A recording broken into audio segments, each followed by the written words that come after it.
Hello, welcome to Film Commentary. This is Jared Wignall, and today I will be commenting over Star Wars Episode 2, Attack of the Clones, starring Ewan McGregor, Hayden Christensen, and Natalie Portman, and is directed by George Lucas.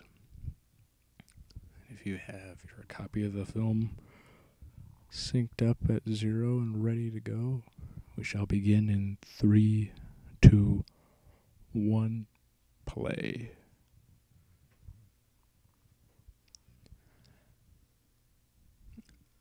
Now, this film in the prequel trilogy was received a lot better than The Phantom Menace was.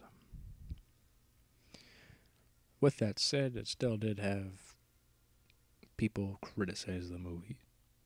I'm sure, as you all know, the prequels weren't looked at too fondly when they came out. As time goes on, I think some people have learned to like them more, if they didn't already like them to begin with. And, as I've said before on multiple occasions and some videos, I really enjoy the prequels. I like the prequels. I love the prequels. They're Star Wars, and Episode 2 is no exception to that. It seems as if, though, this one in particular has a lot of criticism directed towards a few things. One is the dialogue, mostly the dialogue with the romance between Padme and Anakin. And the other criticism is that of Hayden Christensen's performance. Now,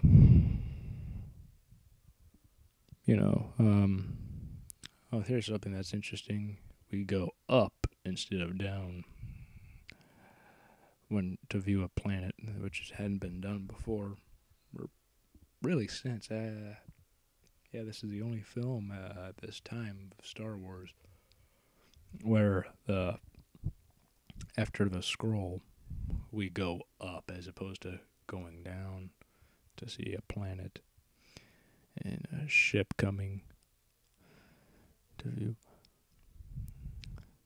And now here's the supposed senator.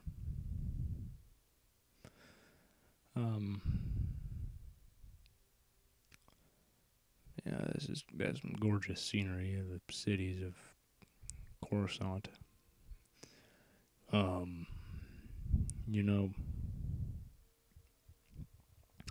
There's a lot of practical effects used in these three films. There's actually a lot more practical effects in these three movies than the original trilogy combined. There are a lot of CGI, but they did have real sets built, real models built, and then you CGI camera tricks, and there was a Wilhelm scream. But they do all sorts of things so it blends the CGI and the practical effects together. And there is Padme, pilot, and and the decoy is unfortunately gone now.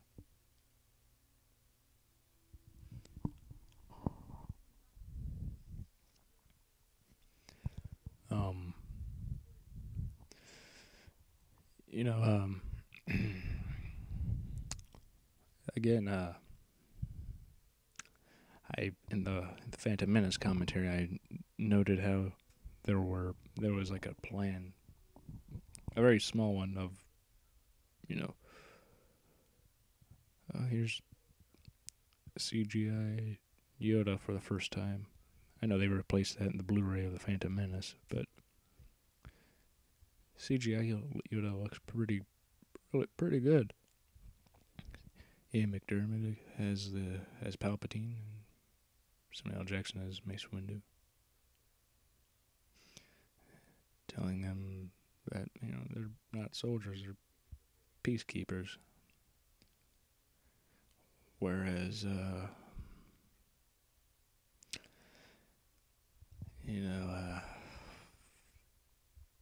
Palpatine's really planning for war. But and if that has to come, he wants the Jedi's, or want to be able to rely on the Jedi's, that they'll help. And here comes Senator there's Padme, and also Bail Organa in the background. Also, Jar Jar's behind her.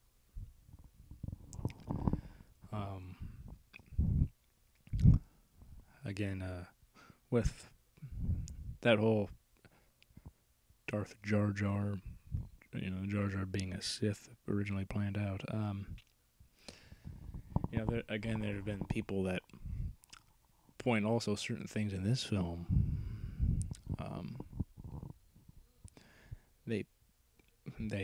They point out certain things, like this character was made in place of that. And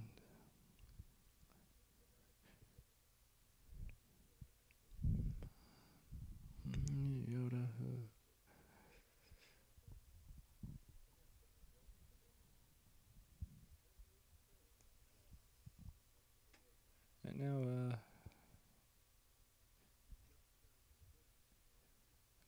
And now they're saying how Obi-Wan's gonna come.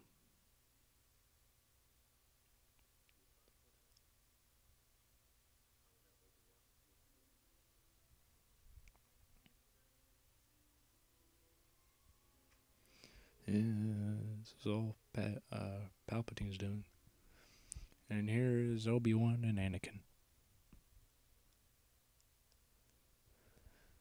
So, this performance by Hayden Christensen. As a kid, I didn't really think much of it. Other than, getting older, you hear some negative stuff, and I watch these movies again. I still love them, but I could see where people were coming from.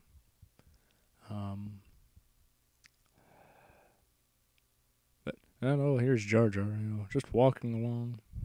Well, why is he walking towards the elevator? Because yeah. Oh, Obi-Wan's there. Oh, who would have? I didn't know that. Some people say that was kind of like a little,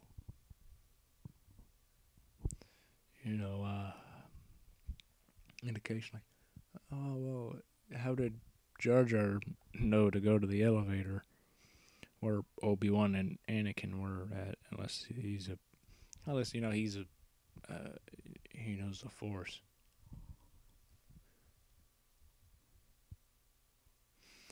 Yeah, Anakin's real smooth pal. Anyway, back to Hayden Christensen's performance. People say he wasn't a good actor, but then some say he was a good actor, but then there's various reasons why his performance wasn't good, like the script or the direction, or for a time I actually thought it could have been the knowledge that the character he's playing will become Darth Vader, and playing a character of that stature would be very, seems to be questioning his master. But having that kind of pressure of wanting to do the role justice, I could see how one would be nervous upon doing so. Like, people love this character. I don't want to screw it up, and just does the best he can. And you can argue, the material, like in terms of like dialogue and stuff, isn't great. But when Anakin doesn't talk, he's really great when he's just staring. His face, his facial acting is very, it's just amazing. And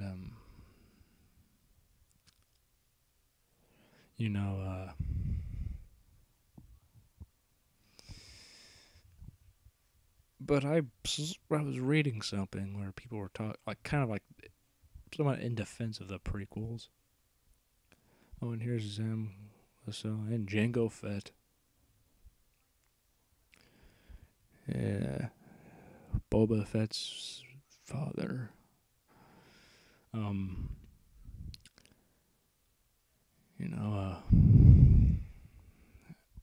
Again, when reading this article, I can't recall exactly where it was. But then again, when you're a fan of Star Wars, sometimes you just see things and you're just like, wow, that's amazing. But then when you try to go back, you can't exactly recall what they were. And somebody pointed out something that was interesting that I'm not going to say I never thought of or didn't cross my mind, but if it did, I just didn't really, I didn't really think about it a whole lot.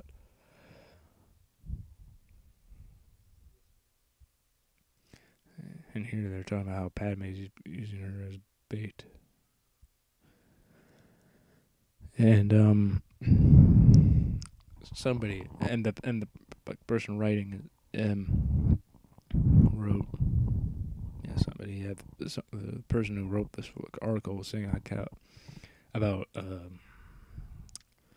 for Jake Lloyd, they said how he was a kid, he acted like a kid, it's all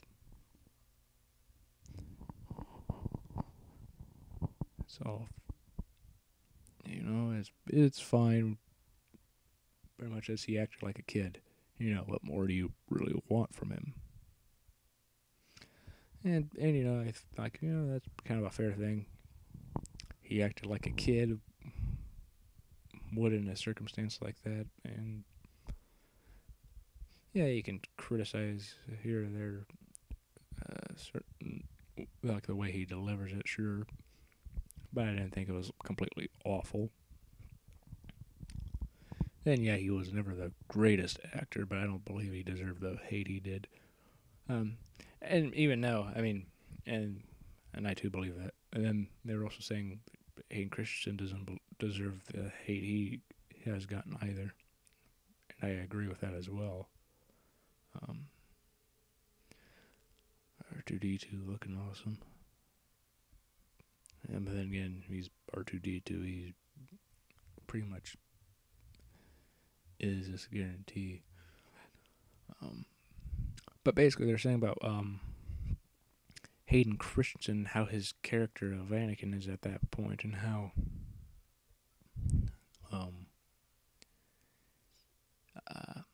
because of how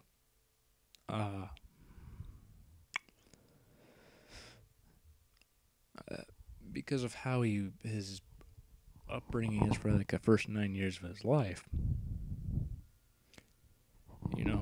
He knows how, or he has emotions. He knows how to feel happiness, sadness, anger, all that stuff.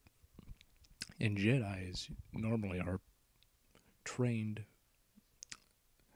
like they're taken as kids or babies, really, and they're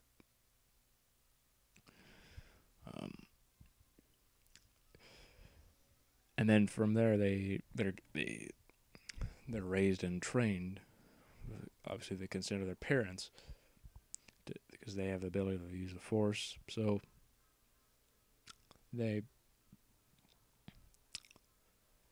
since they can do a great deal in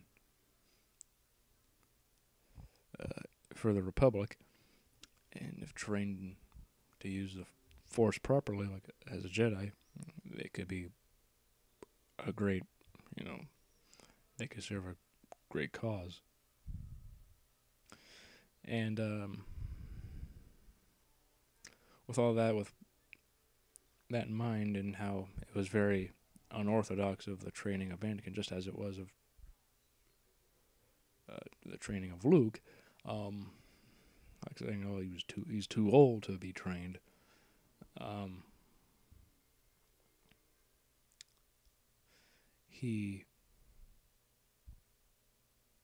Because of all the emotions he has, there's a greater risk, I guess, of him falling to or succumbing to his feelings, and that could cause problems and conflict. And there, Obi-Wan just had the thing, he was on shot, and now Anakin's come to get him.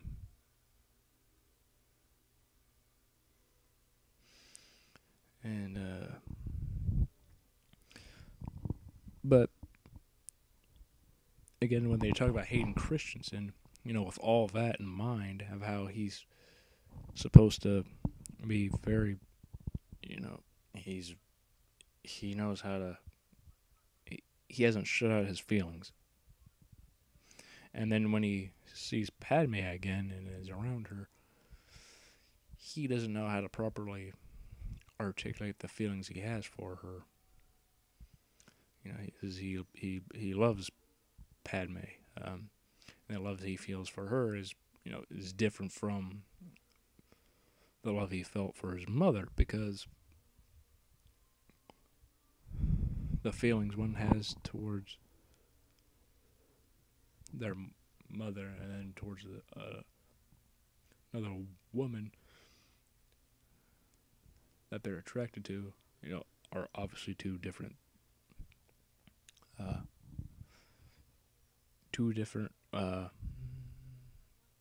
they're just obviously just different. And what they were saying is, because of this, he never had time to be able to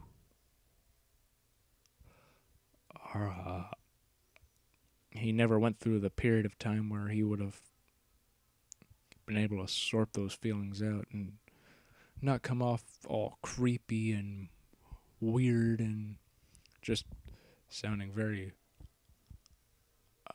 robotic, because for 10 years he's told not to, you can't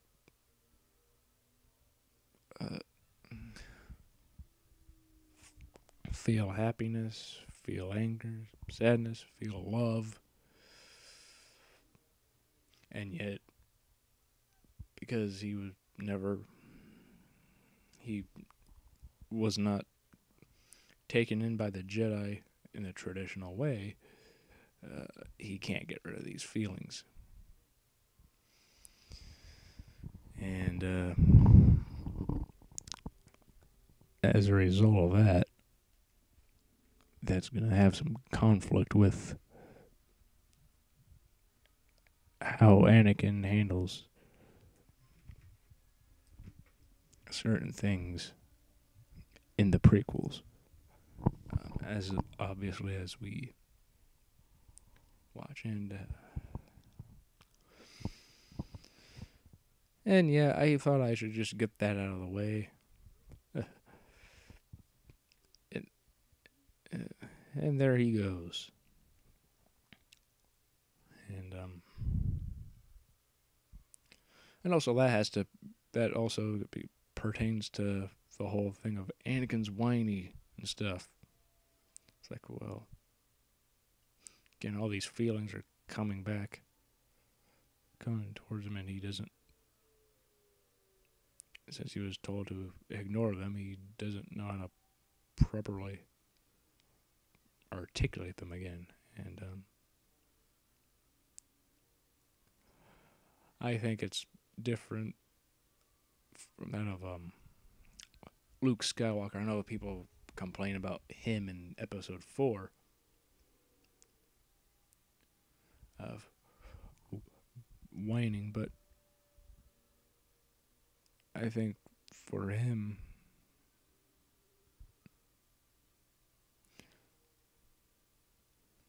he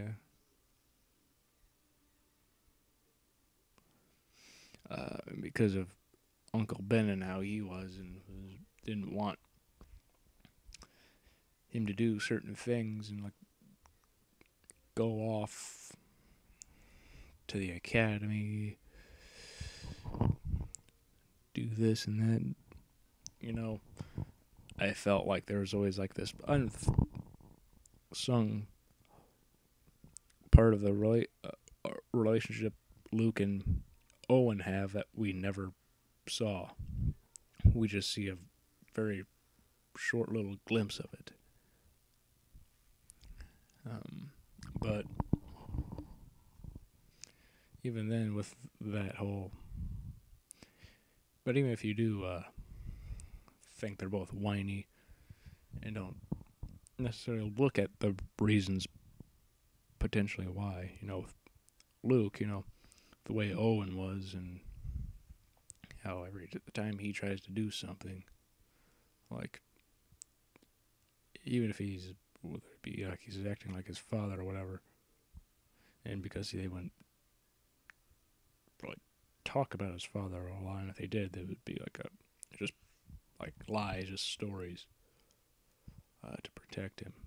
And with Anakin, it's because he was told to repress his feelings, and he eventually he couldn't do it anymore.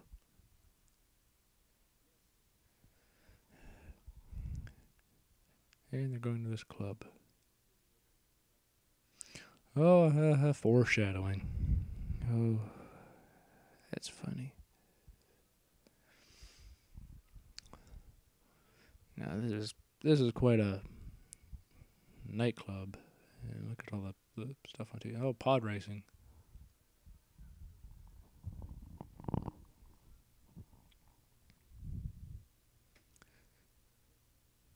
Yeah, she's a changeling.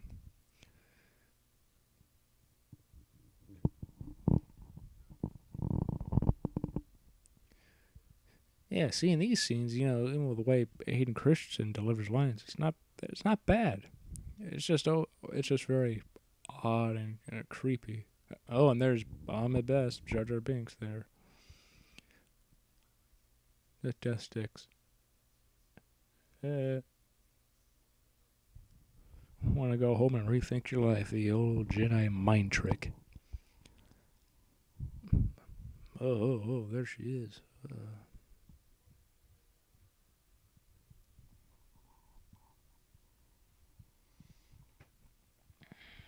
Obi-Wan having a drink and everything. And, all these women like Anakin. Whoa. Oh, similarity to what happens in Episode 4 coming up. And also, you'll see another cast member. There's Anthony Daniels, C-3PO, out of his suit.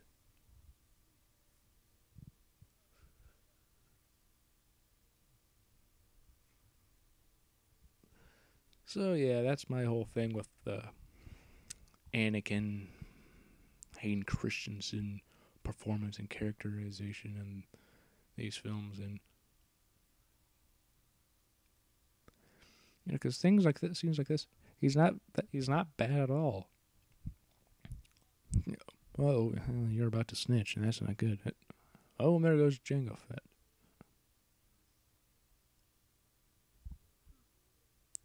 Oh, and there she's dead now.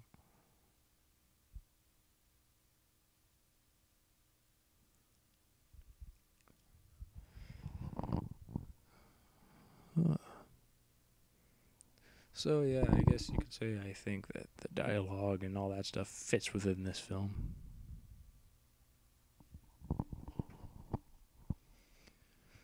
And now Obi-Wan's assigned to go after this bounty hunter.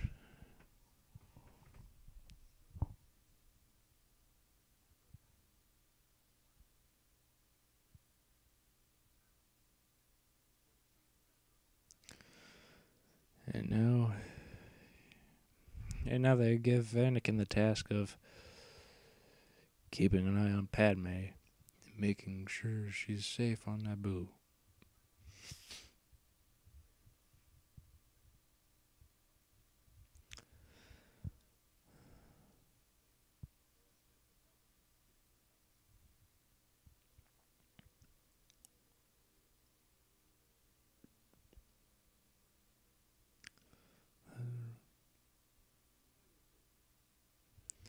Oh, more time with Palpatine. Oh, that's good. What could go wrong there?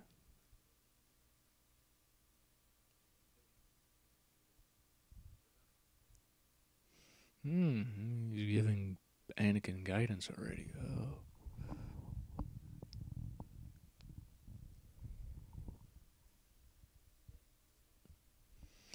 Yeah, these films,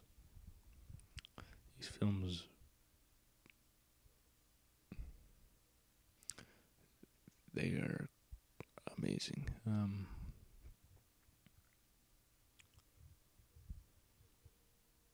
More powerful than Master Yoda.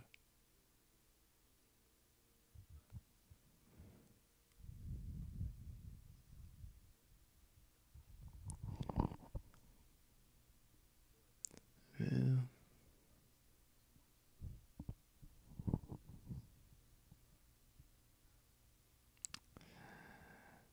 Obi-Wan thinks Anakin's arrogant, and well, he's not completely wrong. But then again, I guess Jedi's have to go off on missions of their own, and in order to prove that they're capable of being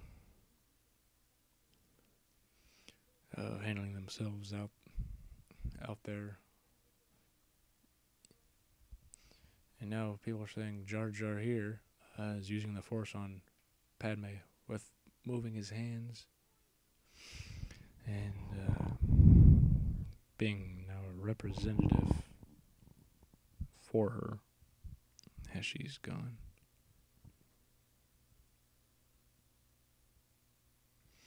Apparently, which will, and I'll get to that later on.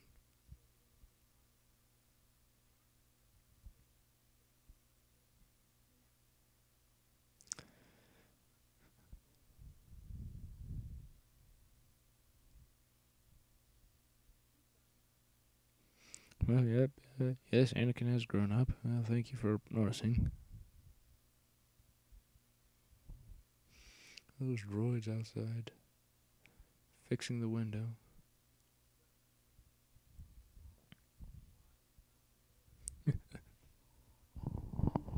Obi-Wan's wise as Yoda and powerful as Windu. Oh.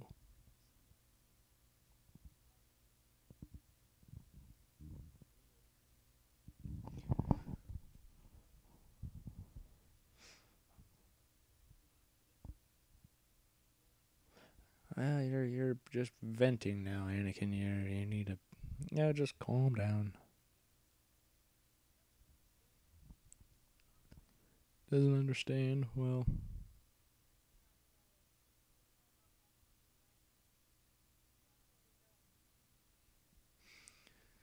he doesn't understand because he's never been in your position before.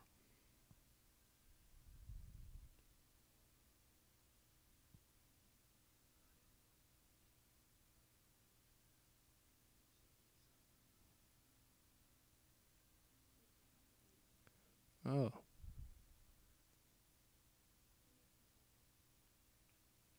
Oh, it makes you feel uncomfortable. Well, hey.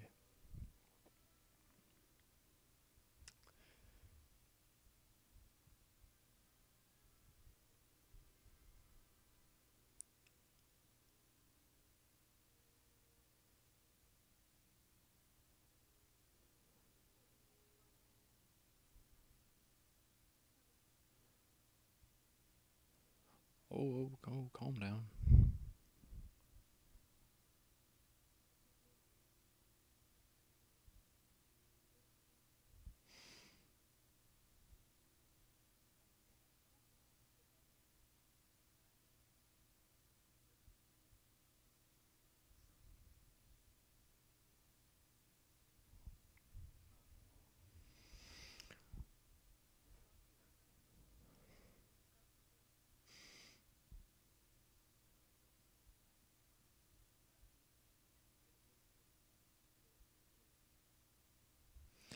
Oh.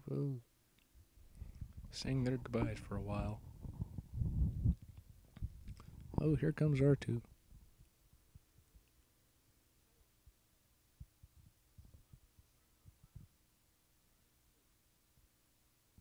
Yeah.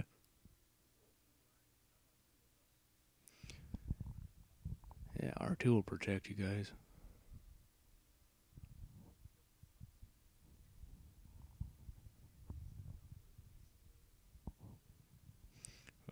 Oh.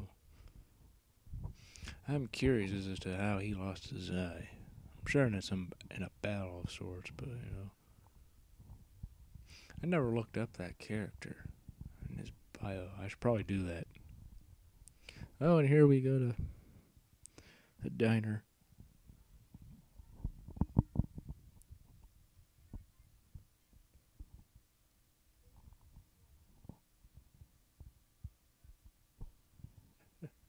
It's Dex.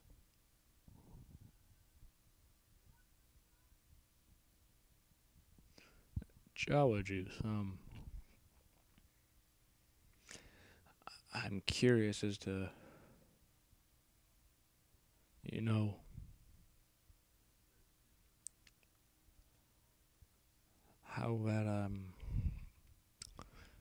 how that necessarily works. Do they actually? Yeah, it's probably better best not to think of Jawa juice.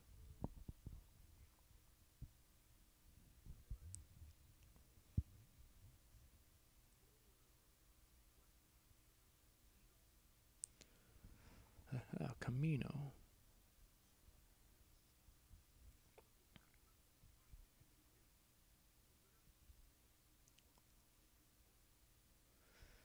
You know,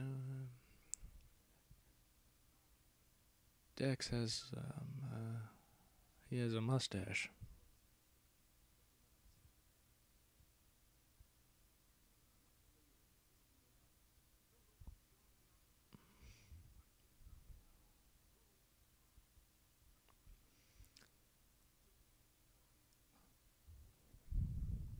Hmm.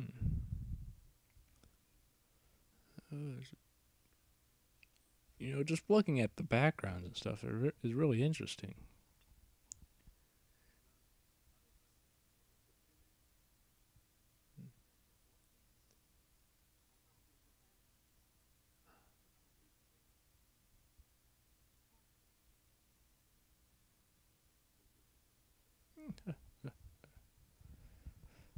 Well, one thing is that people are.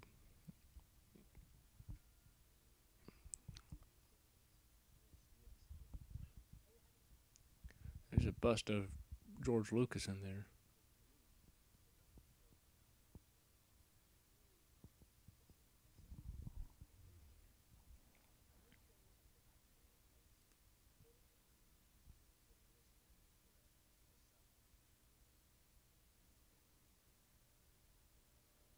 Hmm.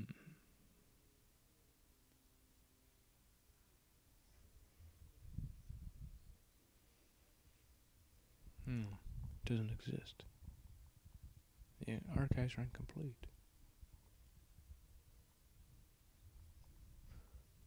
Oh, well, oh. Well, la-di-da. If it doesn't, it's not in your archives, it doesn't exist, huh? Well.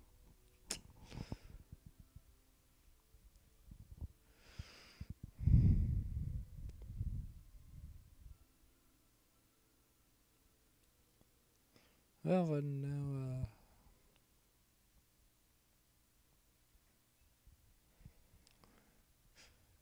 here's R2 with food.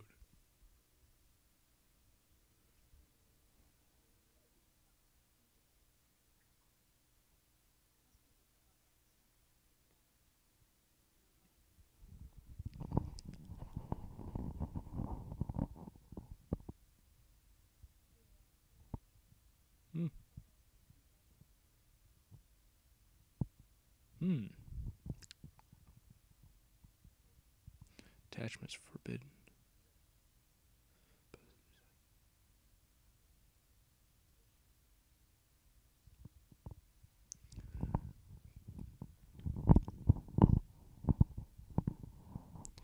You're encouraged to love as a Jedi because of past. Hmm. You're exactly how to remember it, huh? Well.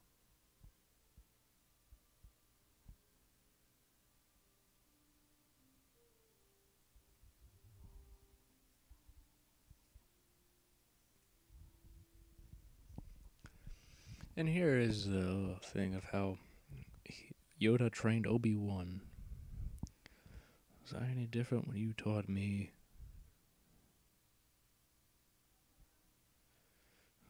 These younglings.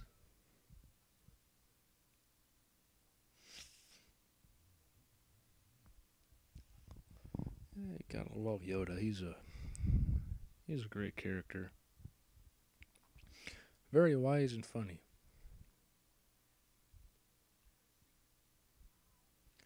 Yeah, it's embarrassing that you lost a planet.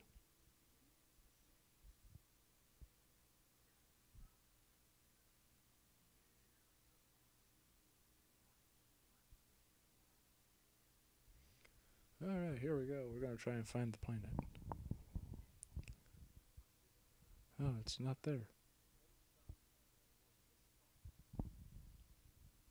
Uh-huh. Well, we're gonna figure out the mystery of this.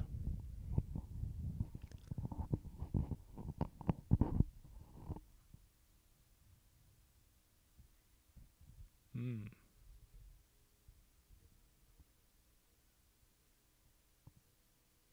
Yeah, someone erased it.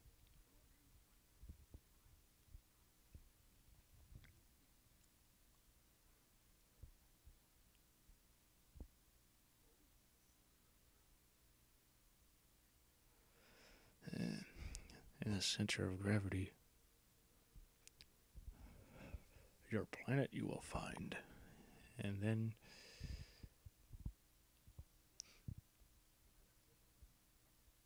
and then you'll find what you're looking for, hopefully.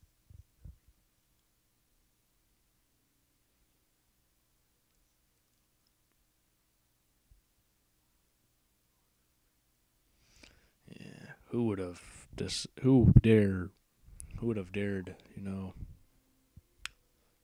erase something from the archive? And obviously we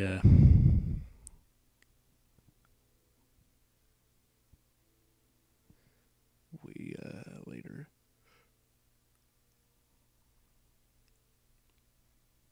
find out who. Yeah. R2 climbing on the stairs.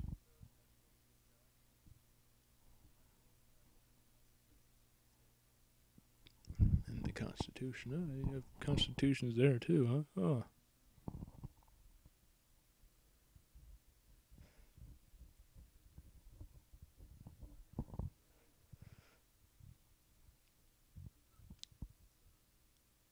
Hmm.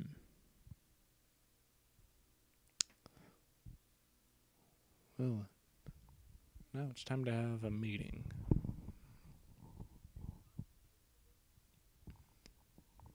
Yay, he's back. Hey, it's the new queen. Things seem to be doing well.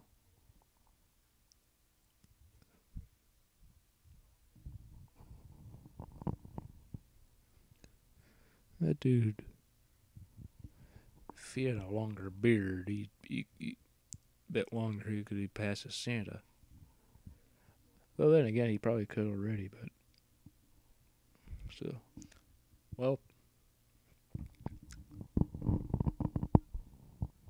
I guess it's time to walk and talk now.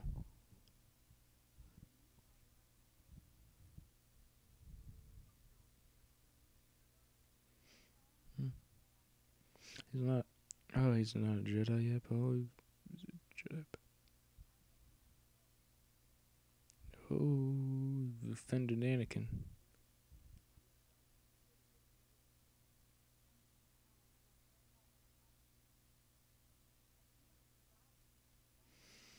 Yeah, well.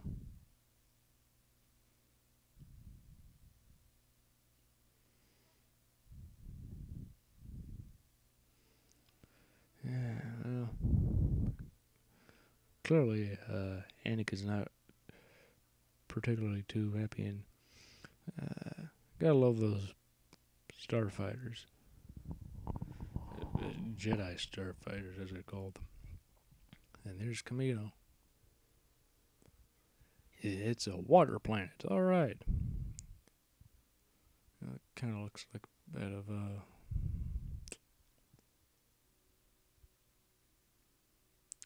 Cloud City, but with water.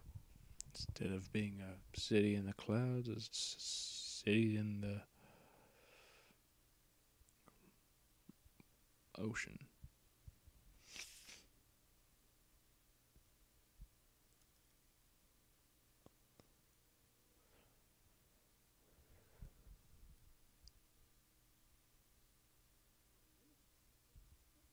No, Prime Minister.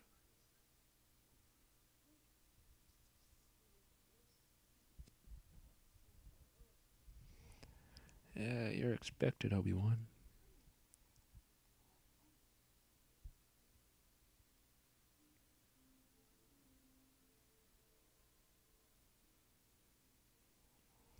All right, here we go.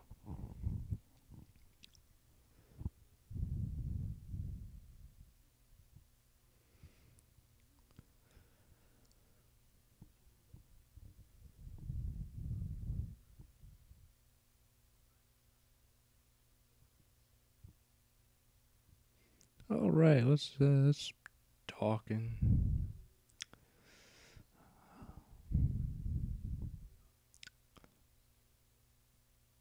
about this army. You know, you know, again, Ewan McGregor is great as Obi-Wan.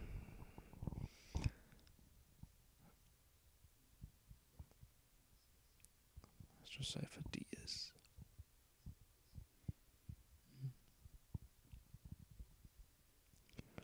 Oh, he's dead. That's unfortunate.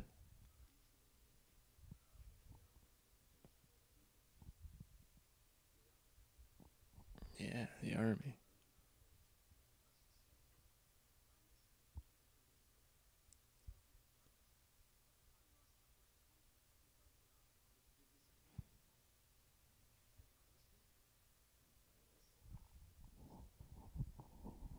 Uh-huh. Army for the Republic. Yeah, that's good.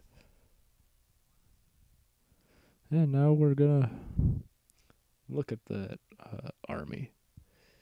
He, yeah, again about Ewan McGregor.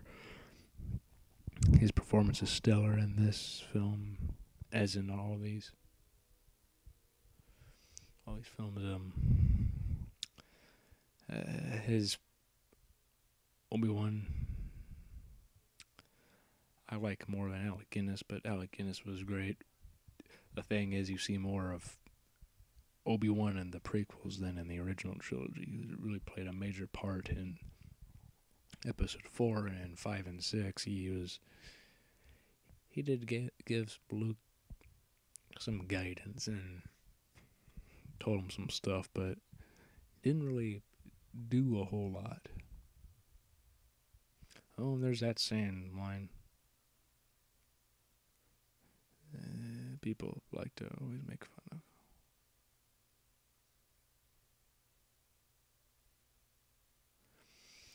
Oh, you still don't know how to properly articulate your feelings, pal. Oh, creepy.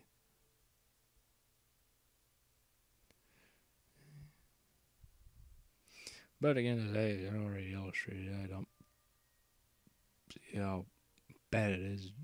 It doesn't make sense with the circumstances when you actually think about it.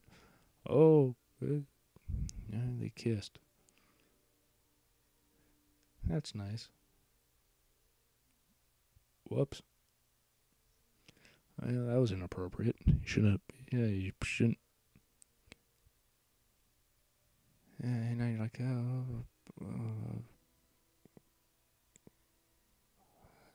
that's. Yeah, that was stupid of me. And oh, babies.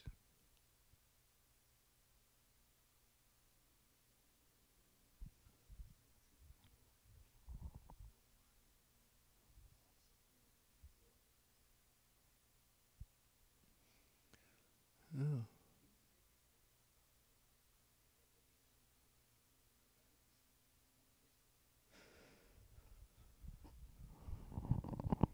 Oh, and they're clones. They're learning. When they're clones that are adults. Oh, what's that guy's problem?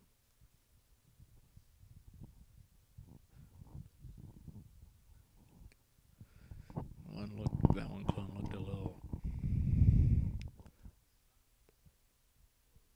upset. Oh.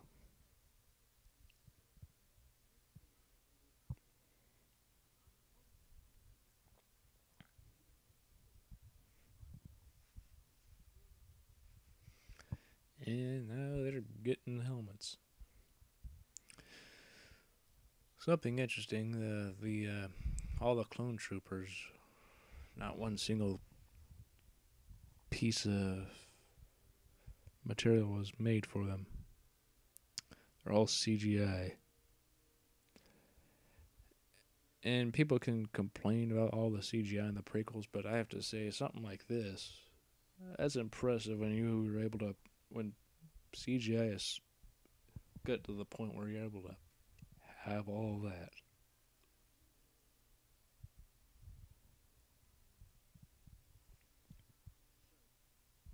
Oh, I'm at a picnic. Oh, that's nice.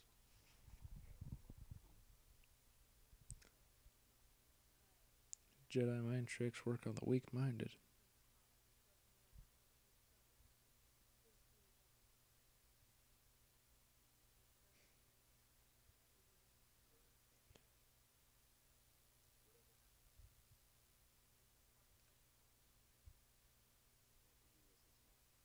Hmm.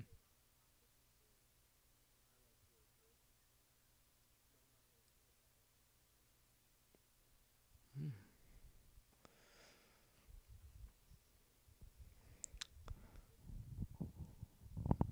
Oh.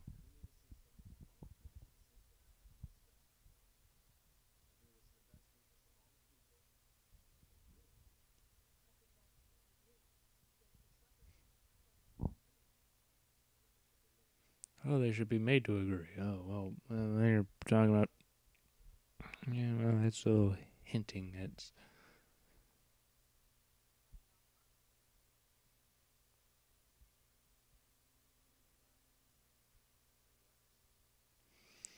Yeah, dictatorship. Yeah, that's. Yeah, that's great, Anakin.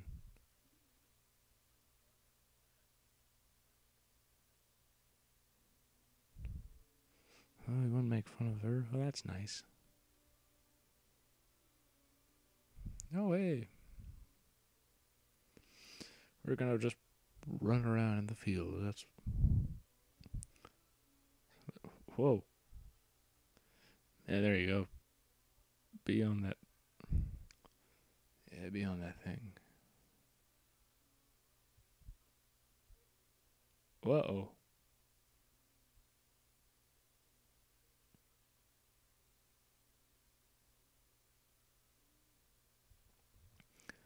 Hey man, you all right?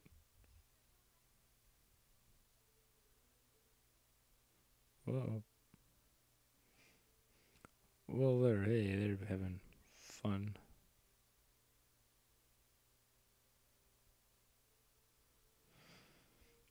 That was very awkward. So, hey, at least not every scene with those two was awkward.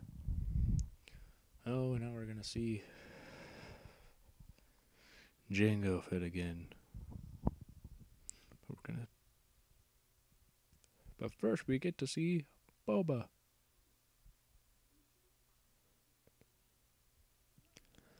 Oh, it's like who's this guy?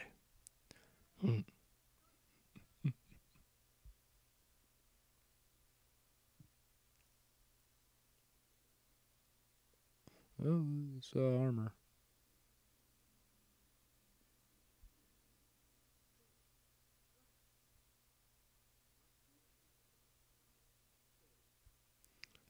Oh.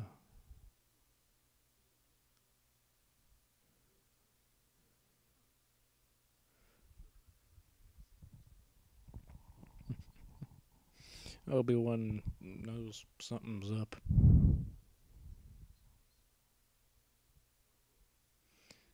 Yeah, now you can see. Been to Coruscant? Oh, yeah. Recently? Oh, maybe. Master. Yeah, this Jedi Master. He's gone now, unfortunately, but hire you. Oh, that's unfortunate.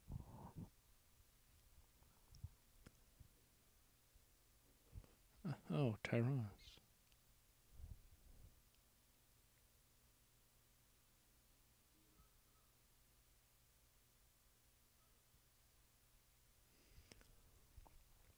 Look forward to seeing them in action.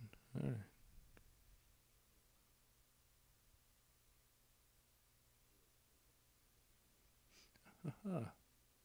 Yeah, it's a pleasure to meet a Jedi. Oh, what's wrong with you, Boba? You don't like him? Oh, but he's cool. Uh-oh.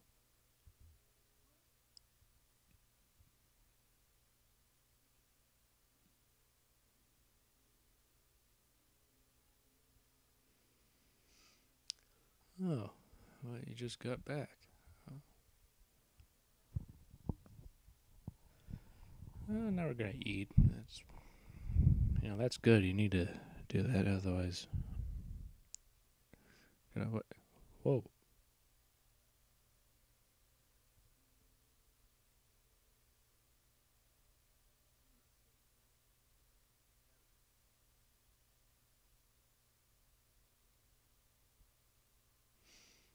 You won't be grumpy if you saw this. Well,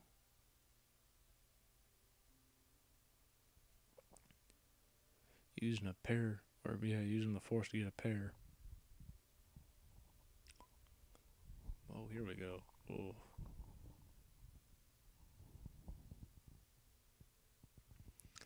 it's dark and there's a fireplace.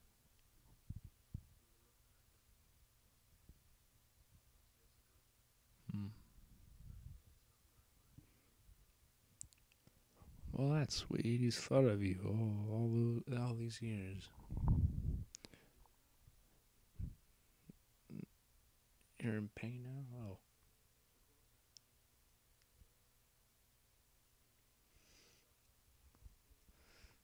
now the question is she thought about him during, the time they haven't seen each other.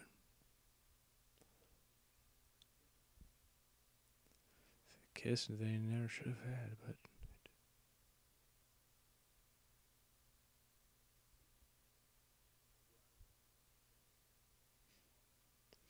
well then.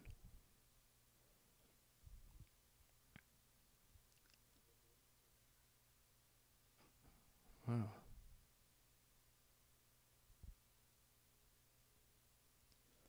Well, are you gonna say something or no?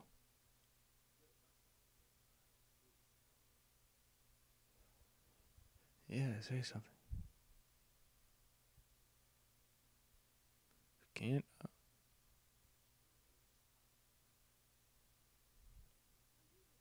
Oh,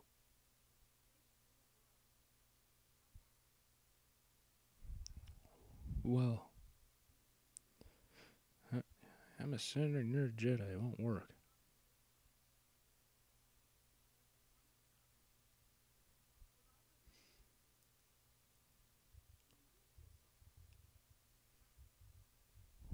Oh.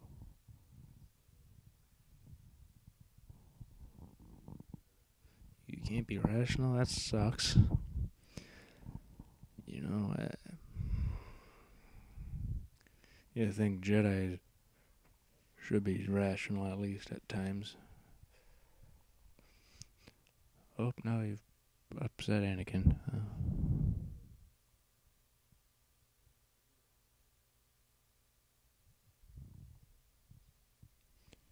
Alright, I have a secret.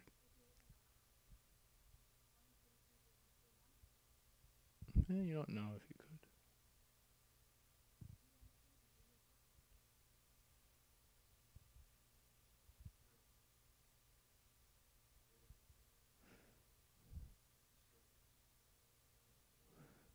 Yeah. Hmm. A lot of foreshadowing in this movie.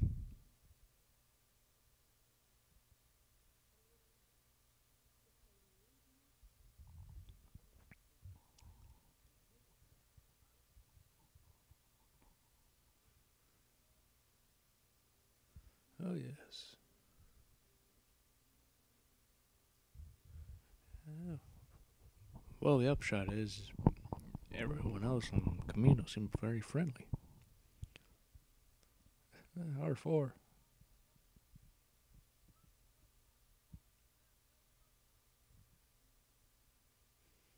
Alright, now we're gonna communicate with them.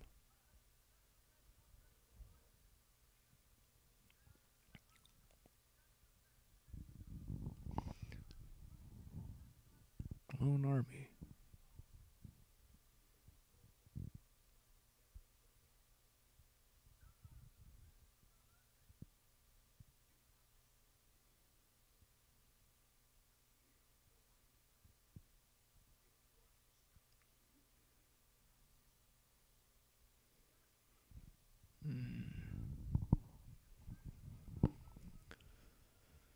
Sifo-Dyas did this.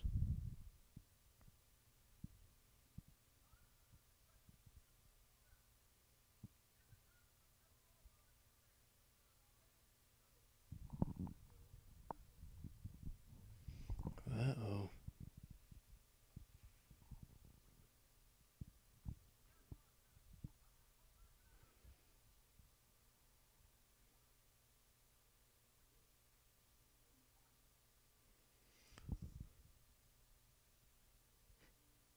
You're blind? Oh.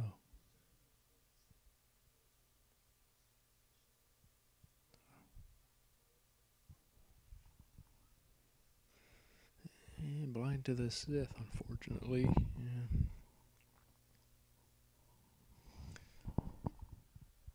Uh-oh.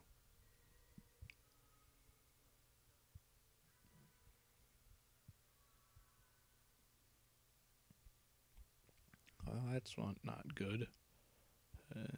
That was a terrible dream.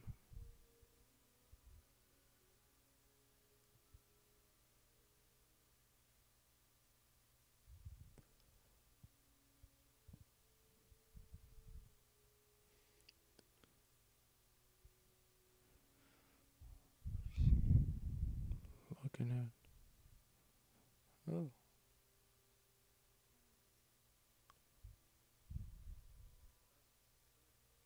Well, that's nice to say.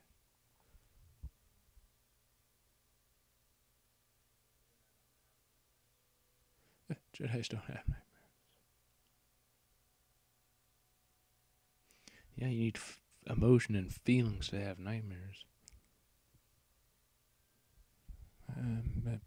That's stuff he's trying to repress. He's clearly doing a bang up job doing so. I know it sounds like I'm being critical on that, but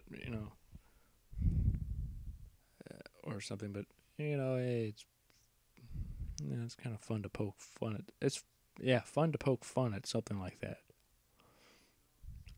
It's a bit of repetitive wording.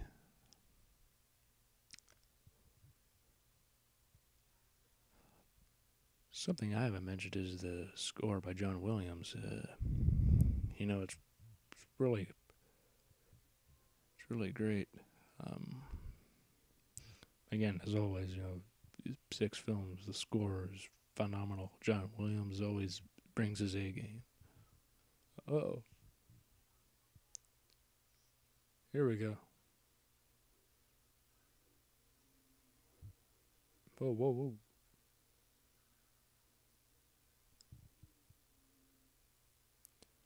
Um,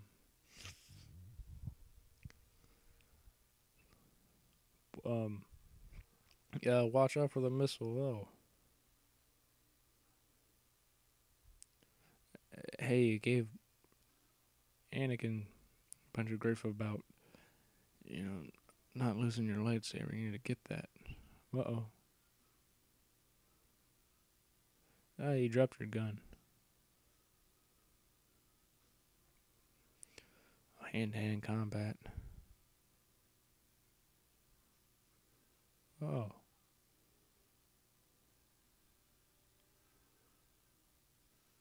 Oh.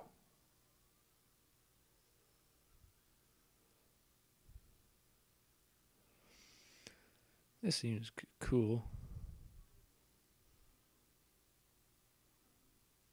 Oh.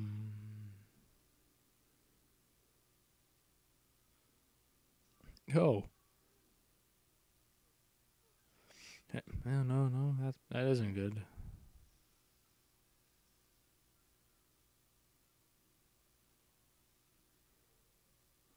Oh.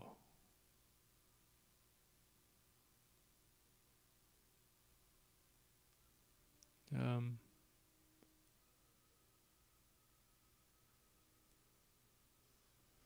Oh. And then you're falling. They do it like Luke did in episode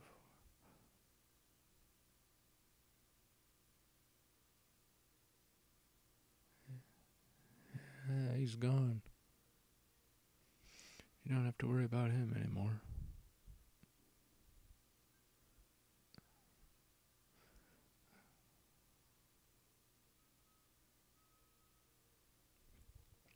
Alright, you're back.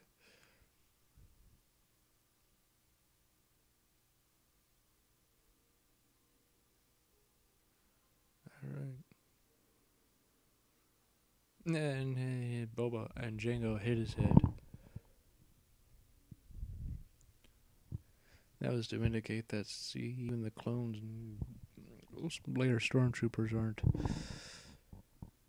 They got the clumsiness of hitting their heads somewhere. Now they're on Tatooine because Anakin had nightmares about his mom.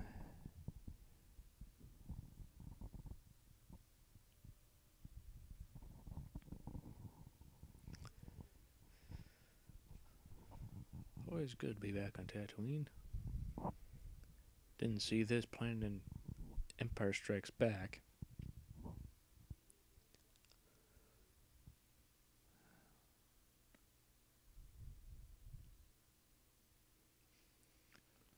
Anakin, always the gentleman.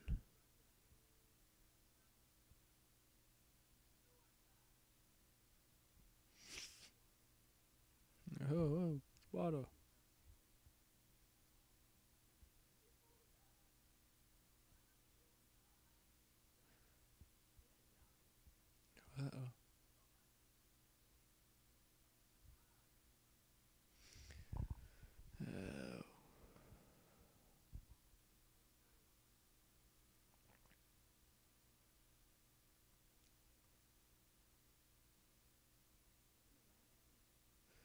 Yep, it's Anakin.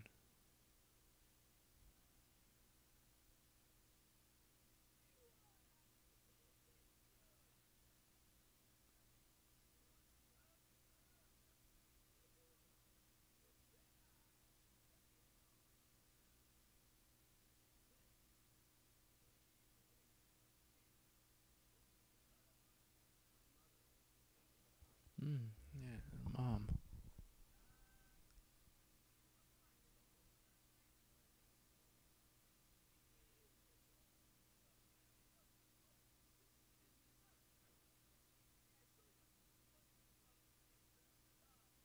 Lars.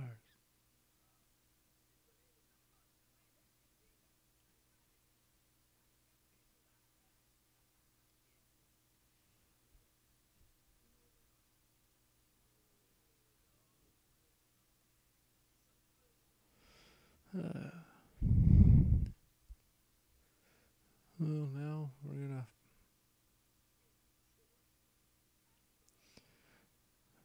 we're soon gonna meet the Lars family.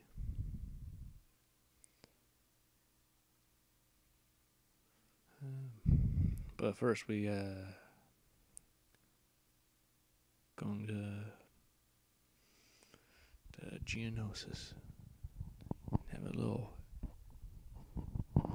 space battle sorts.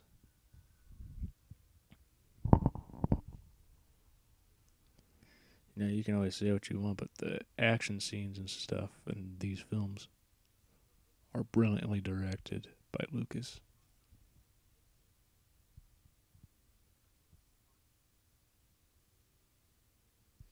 Yeah, it's so funny.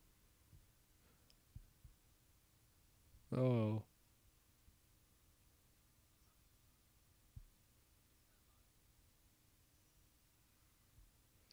uh,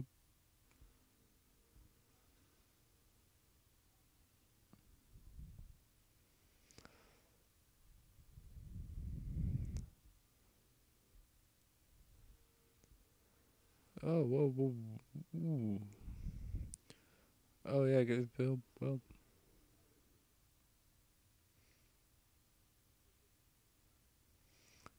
no. Obi-Wan's very persistent, for better or worse. He's not gonna give up very easily.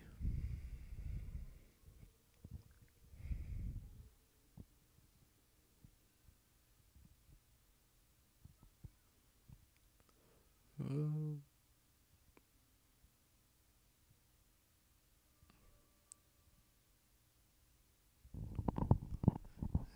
it's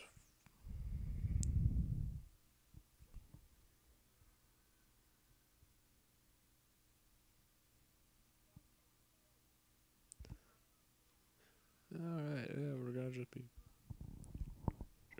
shooting at you and help.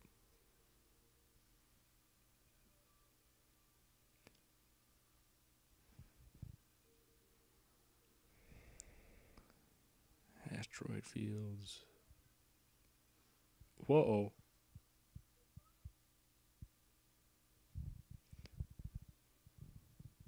Oh. Yeah, you got a missile now.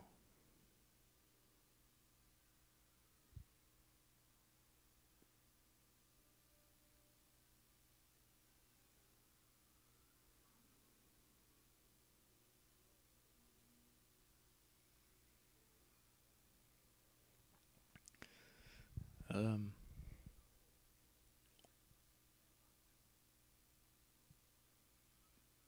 We gotta use the spare parts. That sucks.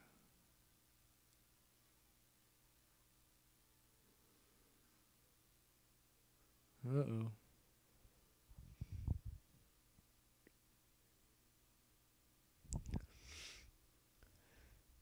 And this is the trick Boba Fett used in Empire because he learned that from Obi-Wan from doing that, so years later he used that against someone else.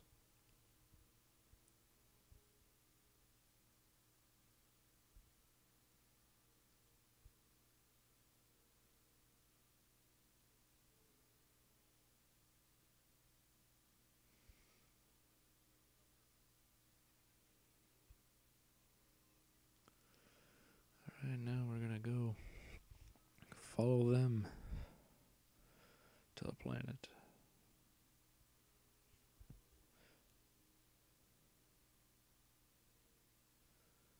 Well,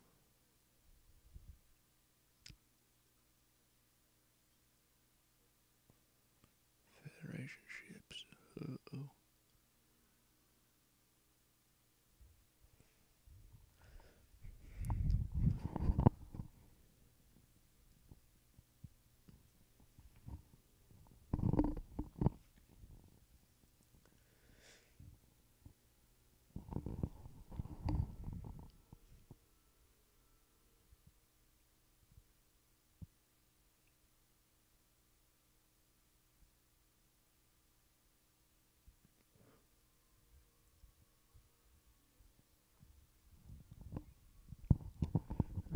R2 has to stay with the ship. Oh.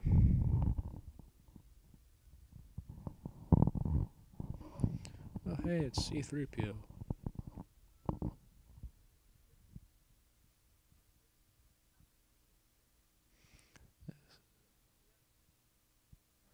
C-3PO in silver.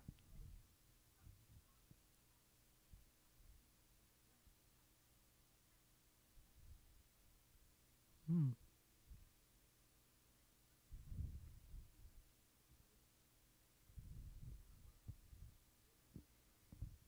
Hmm.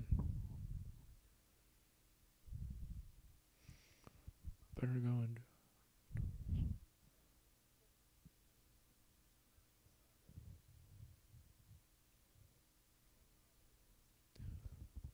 Joel Edgerton.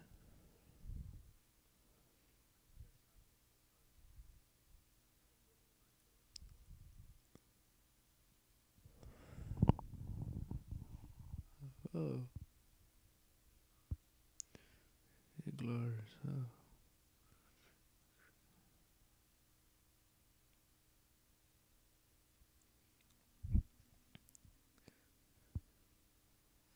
Well, this is some of the happiest of circumstances. And that doesn't look like blue milk to me. It's like red juice.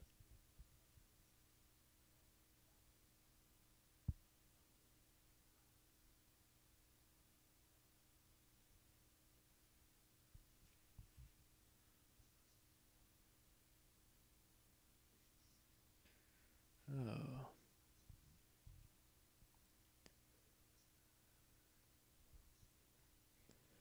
Abducted by sand people and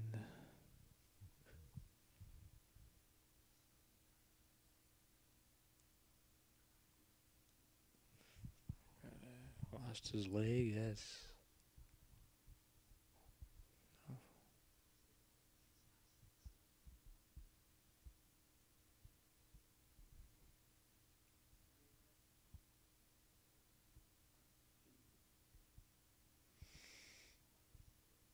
Oh, you're a party pooper. You know, mother's dead. Oh.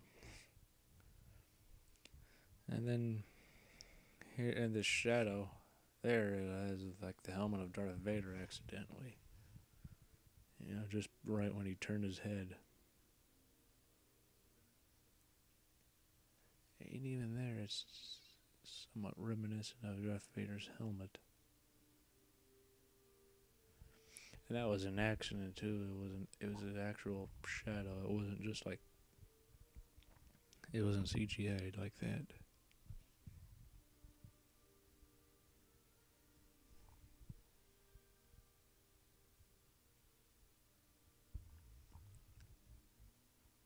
Alright. And we get to Here's Duel of Fates again.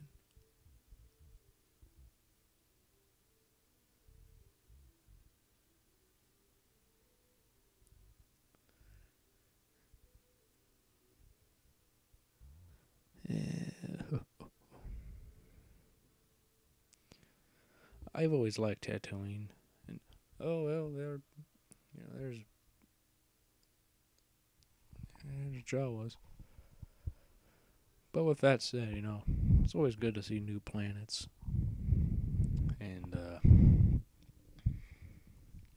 for certain things like this, obviously it's understandable for films like this and moments like this why you go back to certain planets.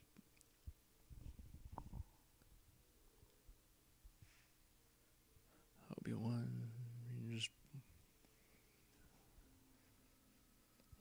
you need to be careful not to be seen, bud.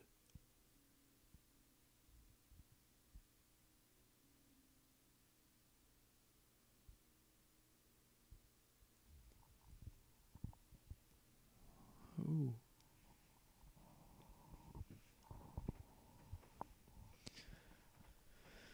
Oh, and there's a factory where droids are made. Battle droids.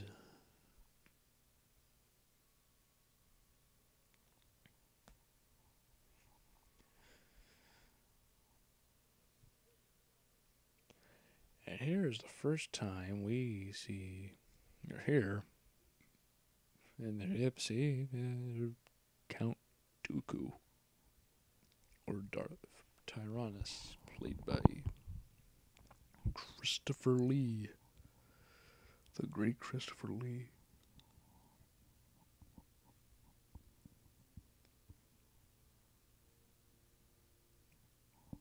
He, now, regarding to the Darth Jar Jar theory, people say that this role was meant to be for Jar Jar, but because of the reception people had for him and the Phantom Menace, Lucas decided, well, better not try and push this idea that I've got onto and just continue with it. So he made Count Dooku, character with no backstory really in the films. There might have been a book or something. Yet at the same time, it's like he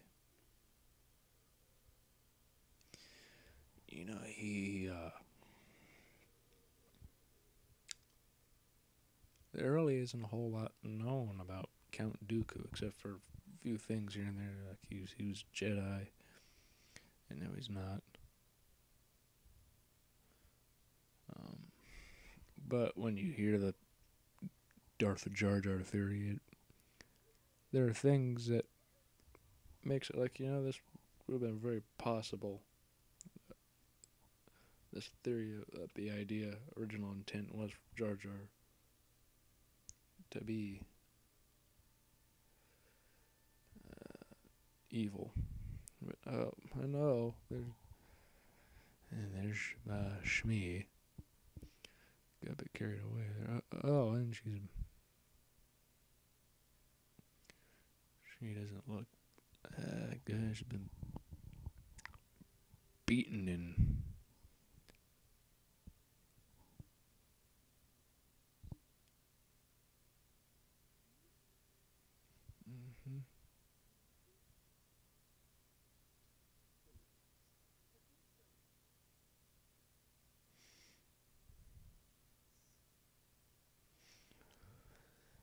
this is just sad.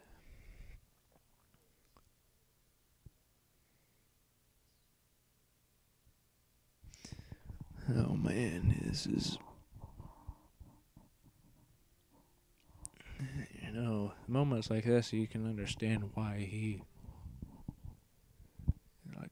starts to begin to his descent towards the dark side. I mean, it starts with little things like feeling love and stuff for Padme. Yeah, when this an attachment, he, not just feelings that he had for Padme, that possibly he could have also misconstrued it and mistaken for something else, but this moment,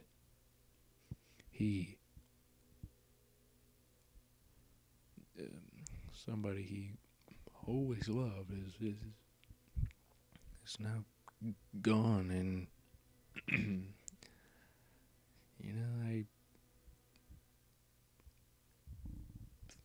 This is just the beginning of his descent.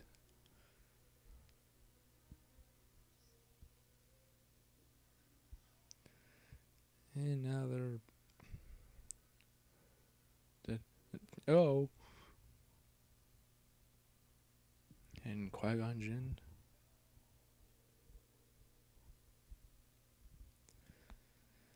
And, now we're gonna... We're in here, I'm about to meditate and have a small discussion.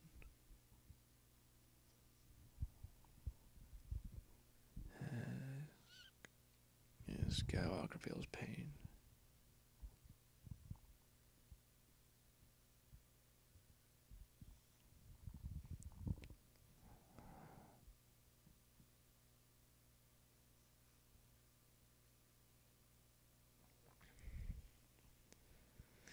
It is not good at all. And being in pain.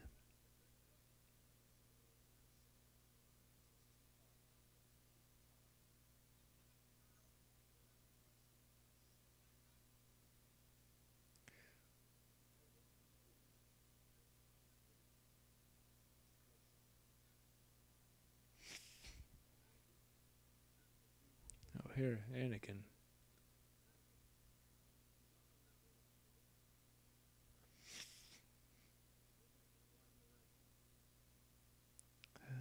Find Anakin.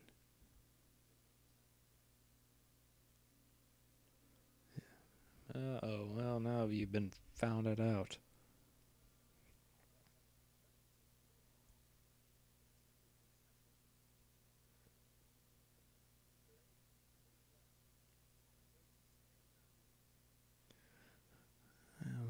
Well, maybe they had to leave.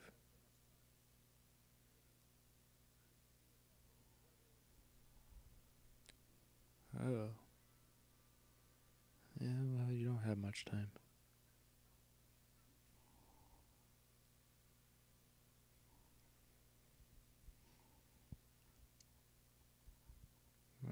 Here we go.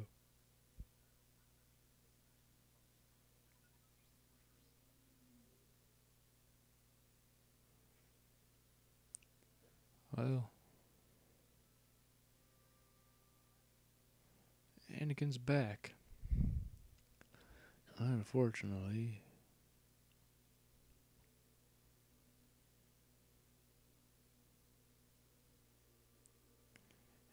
He brought his mother. Is no longer around back.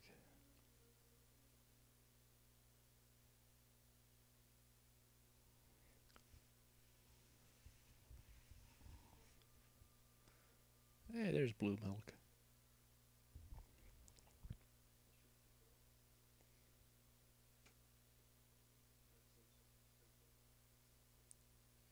Hmm.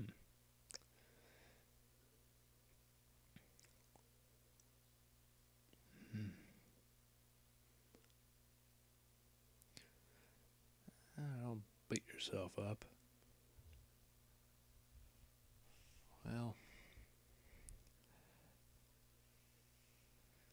Well, hey, look, you did the best you could.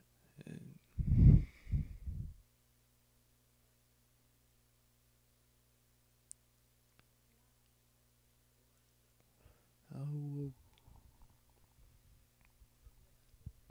all right.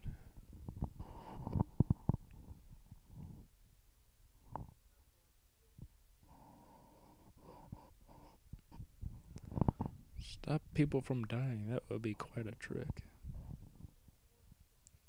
Oh, it is?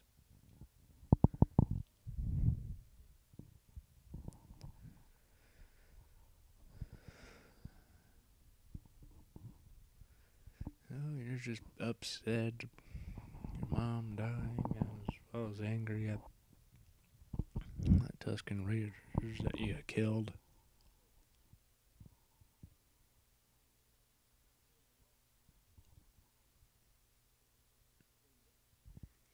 Yeah, they are dead.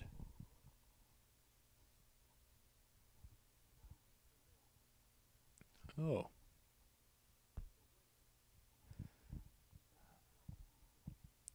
Women and children. Oh.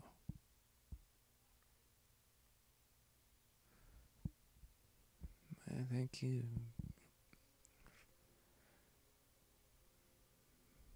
I think you made your point. I'm supposed to have feel my feelings, but I can't stop. No. Well, you should be better than this.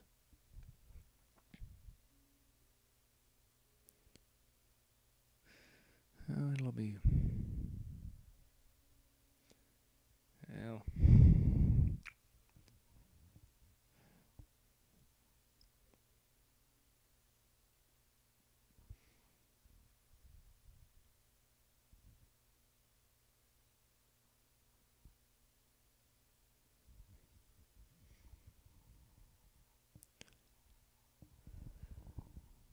Well, that's nice. I had a funeral for her.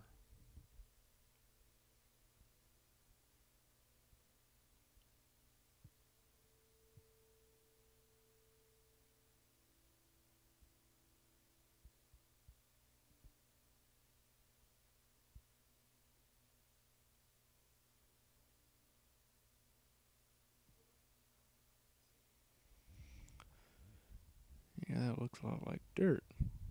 It's just sand. Man, about it's a desert planet, so I guess it's getting a little picky. But then again, I guess his comment about sand earlier, when he picked that up, I'm like, that's not sand, it's dirt. Well, of course, you missed your mom. She's gone.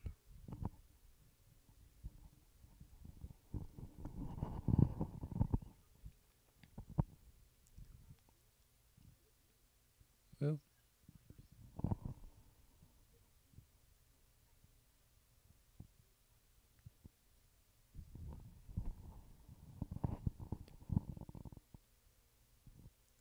oh,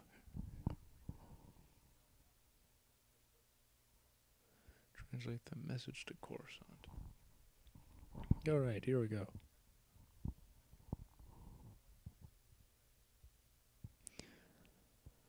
Oh, and there's Palpatine and Jar Jar and Jedi's.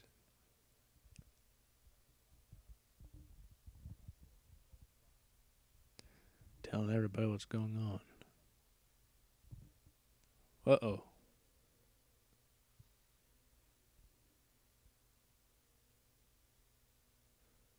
Um,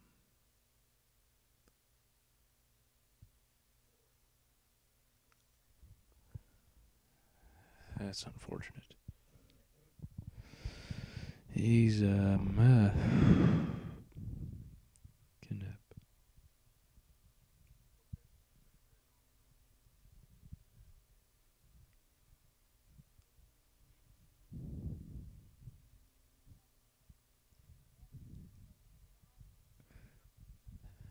Yeah, you gotta.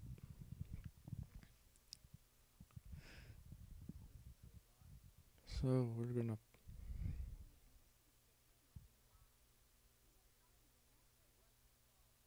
Yeah, he's like your father, huh? Yeah, and Obi-Wan gave you orders.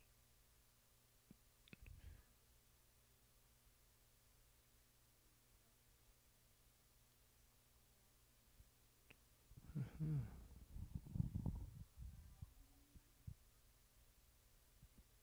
Uh, you know, they're just taking 3PO, too. But, you didn't say anything to them, but okay. Debate's over, huh? Leave that over.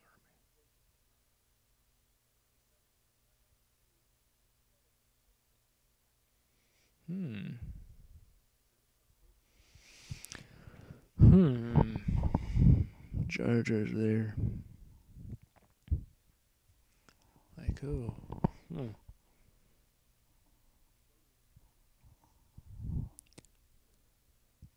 Well then.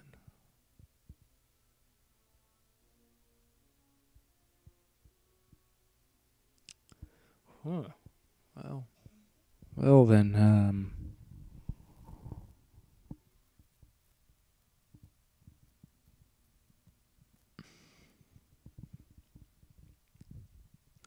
he's a traitor. Oh well.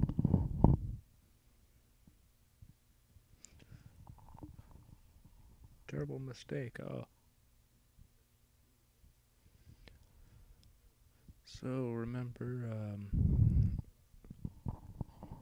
everything Dooku says to Obi-Wan is true. He,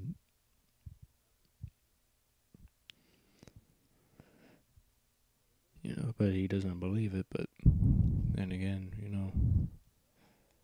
where his alliance is and everything, I can get why Obi-Wan doesn't believe him.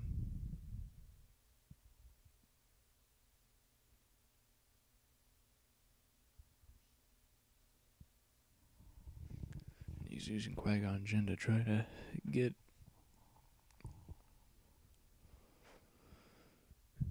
he trying to get him to join him by using Qui-Gon. He was my apprentice as you were once his, so come on, join me.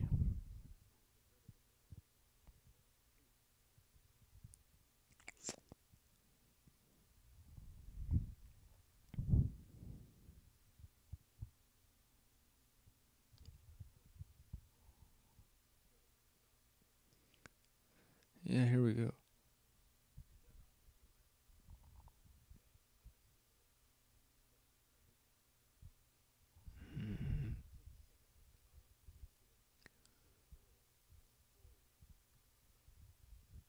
Darth Sidious. Yeah, he does believe him when you should, but then again, with everything that's happened with the Jedi and everything, with all this, blinded with the Senate and everything, it gets so muddled that you can't believe it. I'll never join you.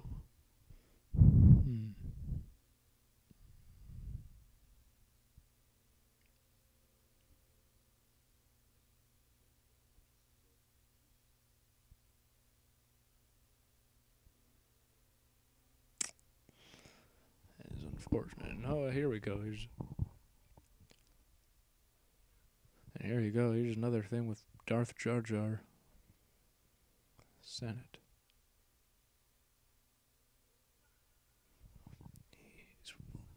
He is waving his hands to everybody.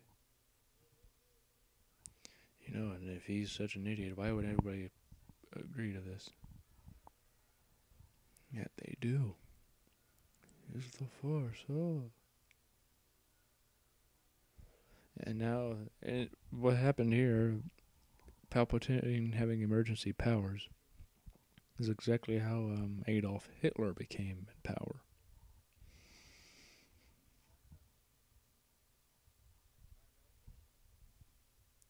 He, and he,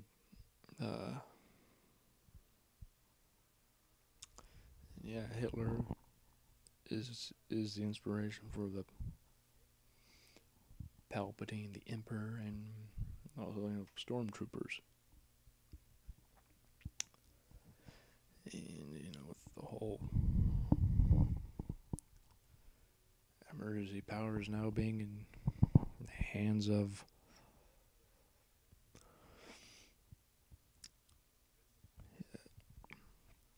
Palpatine, well,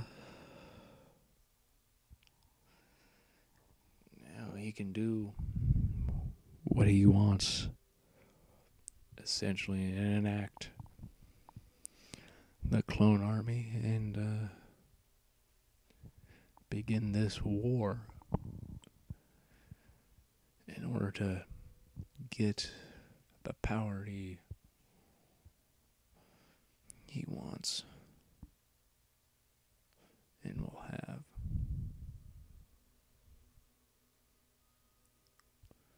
Oh, right. We're going to be landing there. Oh.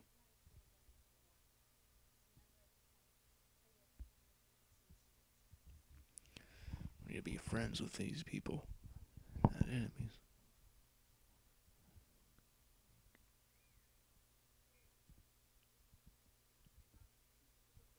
Hmm.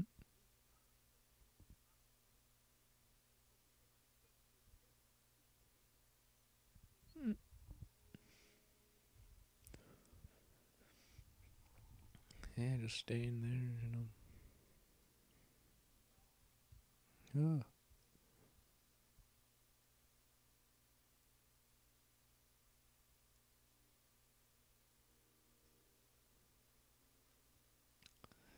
Yeah, those doors are meant for shorter people.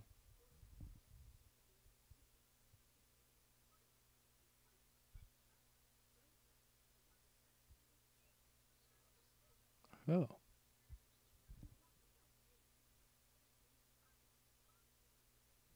You're in charge. Oh, whoa.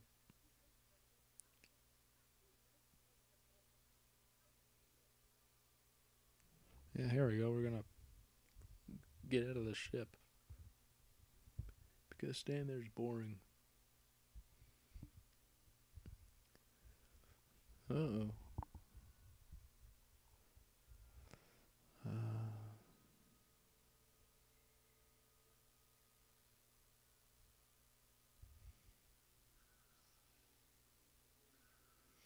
Here we go. Yeah, just get rid of him. Oh, well.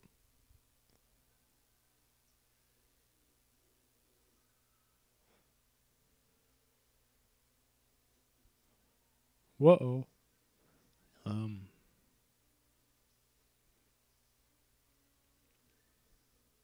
Well, oh, well, these bug creatures are. Oh, that was pretty intense.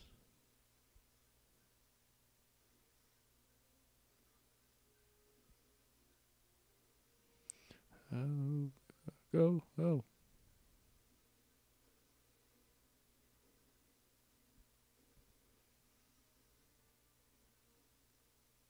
Uh-huh.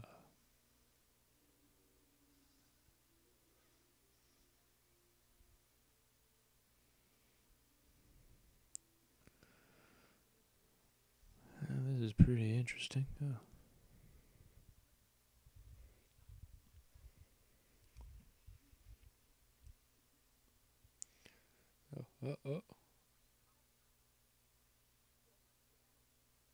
Yeah.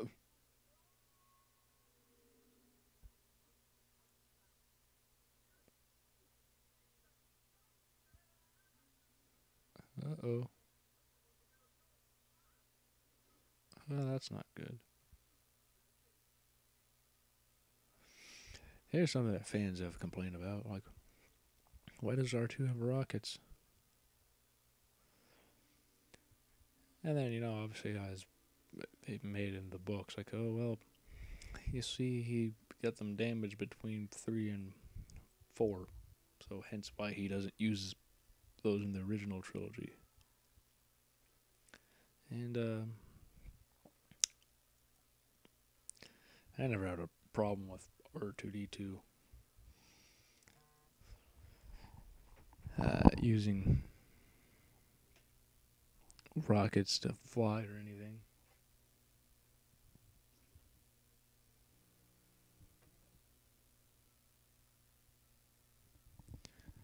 It was fine for me, you know.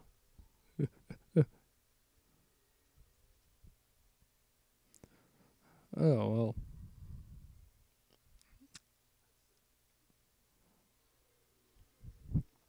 Well, you need to deal with all those creatures, Anakin. There you go. Uh-oh. Oh. Oh. I'm not supposed to be doing that.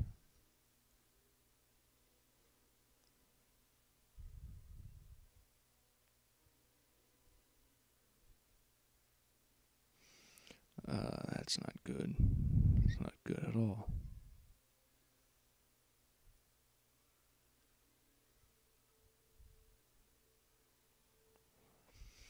And R2 saves the day. Here. Uh-oh.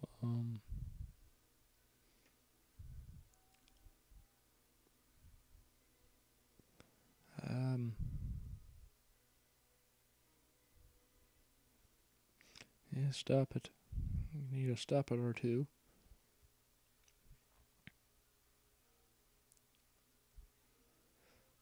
Like, no. Oh, there you go.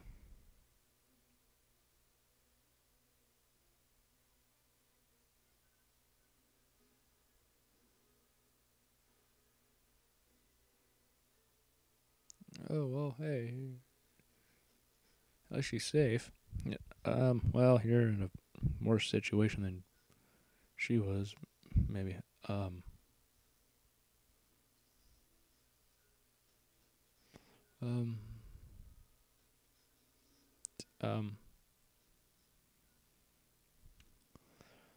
Yeah, alright. Now your lightsaber's broken. Not again. How many lightsabers have you broken, Belle?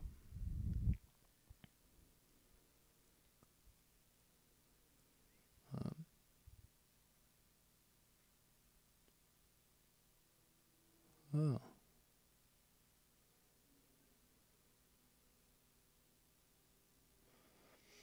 You should do some force stuff on them, pal.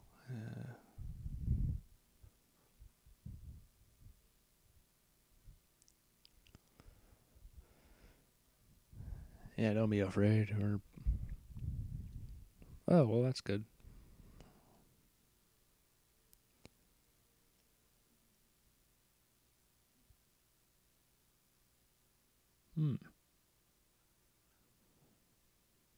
Yeah.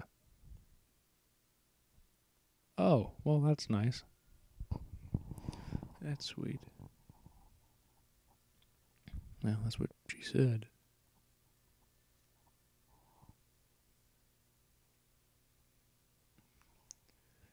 Yeah, well, clearly, she's decided not to listen to that part of herself. But then again, also, you guys could, you could die, so, hey. Why not say you love each other?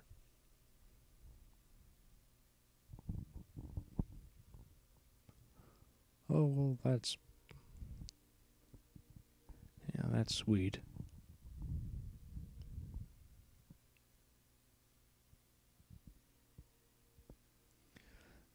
Well, that would be really bright coming a dark place like that.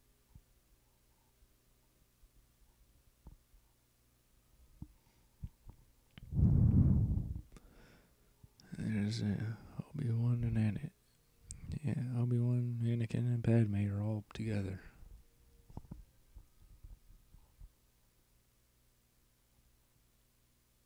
Hmm.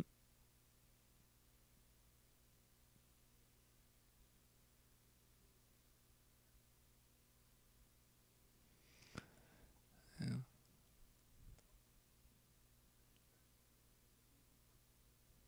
Uh-huh. Well, that's good. Yeah, that is a good job. Hey, yo, at least he came.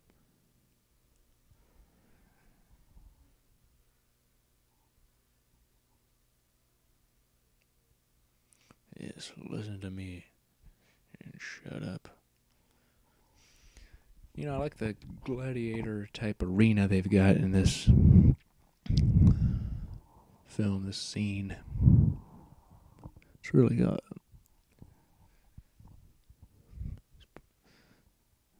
always liked it. It's pretty cool. Yeah. No.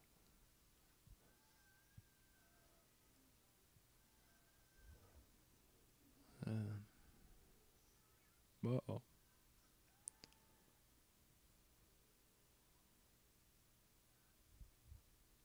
And there's your bad feeling about this. Quote.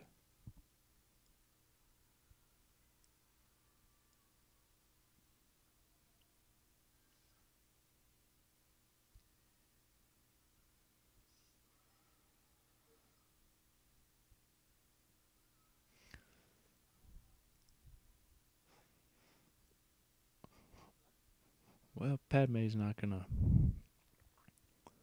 She's not gonna take this.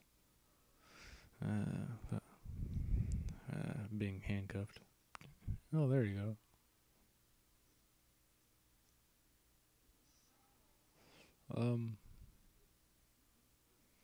Yeah, here you go.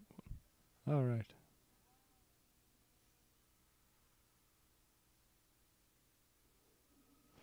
Um. Oh, that doesn't. Oh, that one. That would hurt as. Um.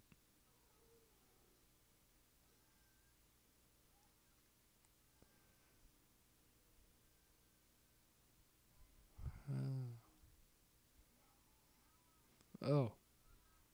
Um.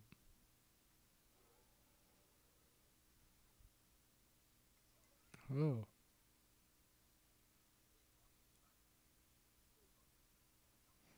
Shoot her.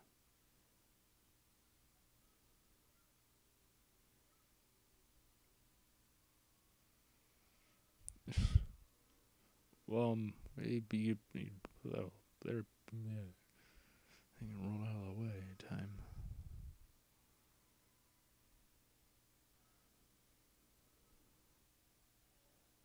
Whoa.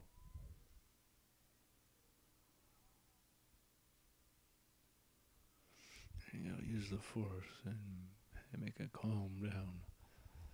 There you go. Oh, well. Oh. Yeah, that thing's dead now.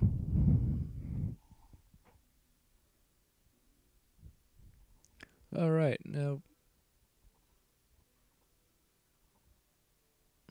All right, you're gonna ride. You're gonna ride this thing.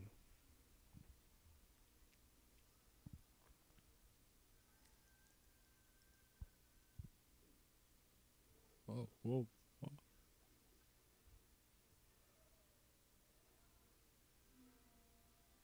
Oh. There you go.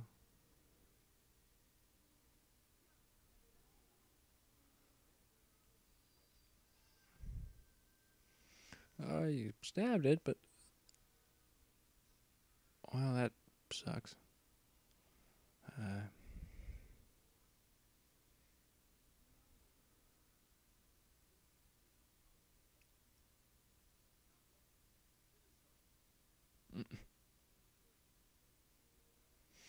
you need to calm down, pal.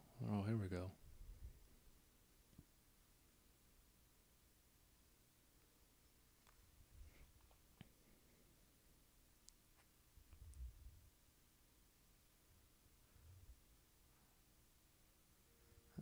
Here we go. Here's Mace Windu. And he's not, happy. Oh.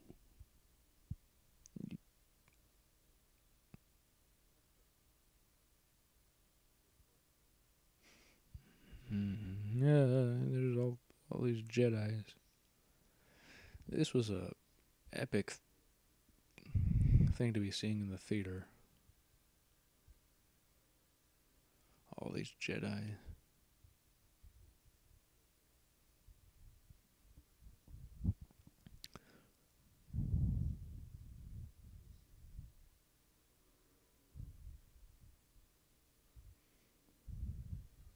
Mm-hmm.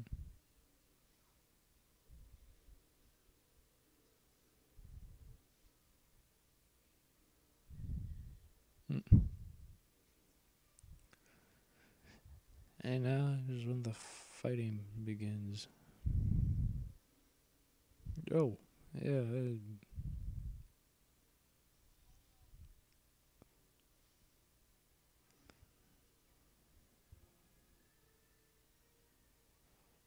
Yeah. 3PO's body. Needs maintenance. Whoa.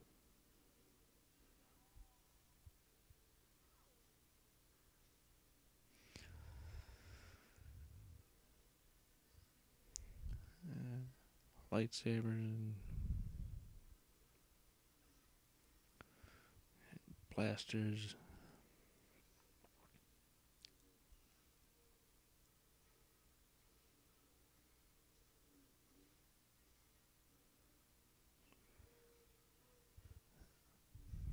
This scene's really, it's. Oh,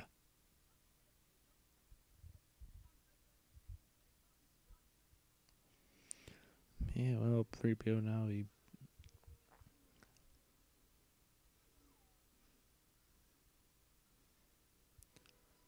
this was cool.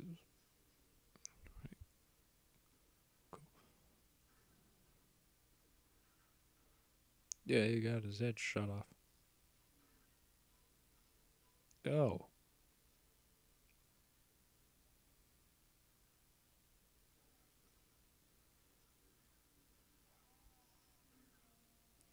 Oh, whoa. Yeah, there you go.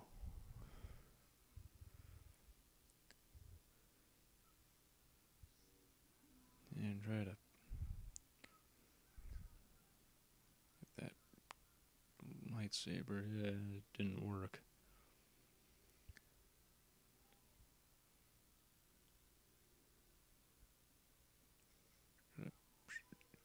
Oh, you killed that thing.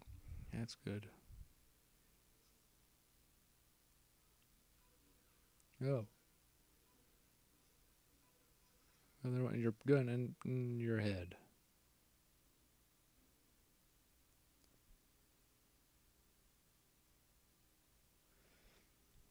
And now Django's dead.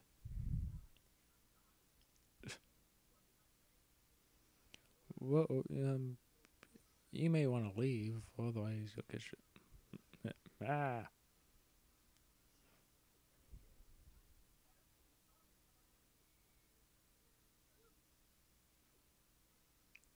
Well, hey, you killed a droid.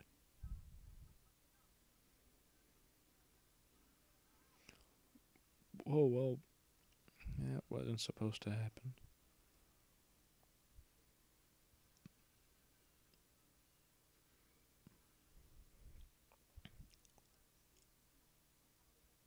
Oh, well, still got that monster thing. Oh.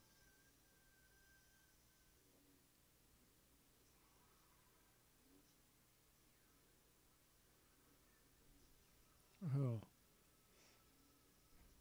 And now it's dead.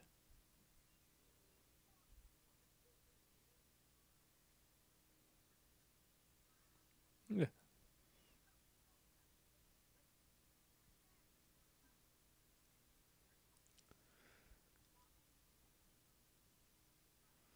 Oh, well, oh, hey, look, my R2's helping you out. He's gonna give you your body back.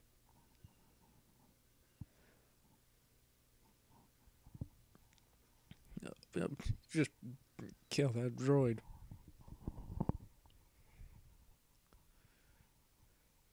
Yeah, battle droid killed a battle droid. Super battle droid, I guess I should say.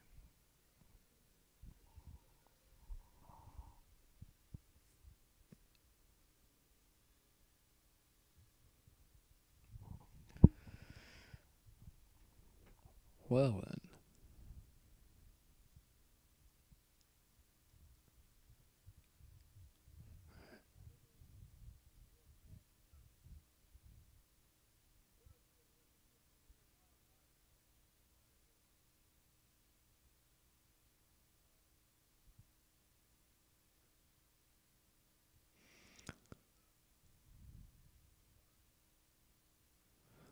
Aha, well then. You gotta love how Christopher Lee's outfit is that reminiscent of Dracula. You know, his casting as well as Peter Cushing's casting in episode 4. You know, and David Prowse, who was in a Hammer film of Frankenstein as the monster. You know, it said George Lucas was a fan of the Hammer films, particularly the Dracula and Frankenstein series, because of these connections. And the clones are here now with Yoda.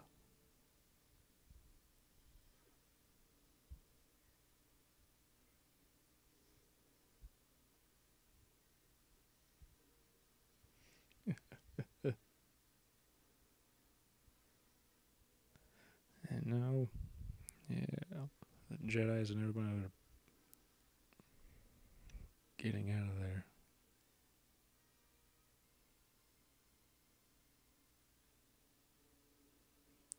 Oh.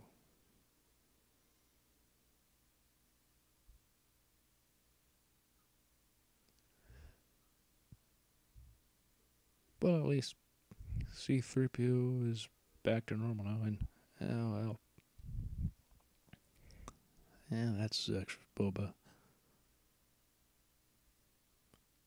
But hey, that just gives him a reason to become a bounty hunter now. Well, a bigger reason. He probably was always going to be one.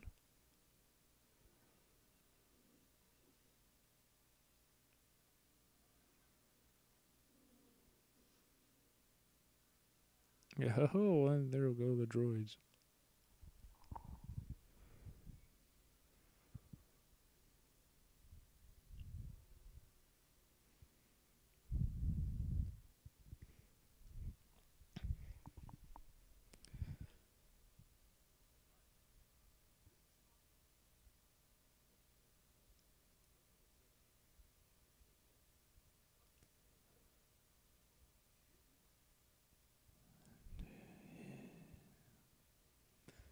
And there's the Death Star blueprints back there.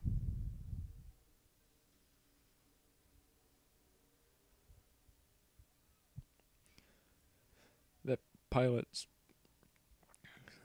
apparently on the numbers, the back of that pilot's helmet says 1138 and LED lights. So I guess that's what the red lights had. That's what they showed. I guess that's the number of that clone trooper, that pilot. Now the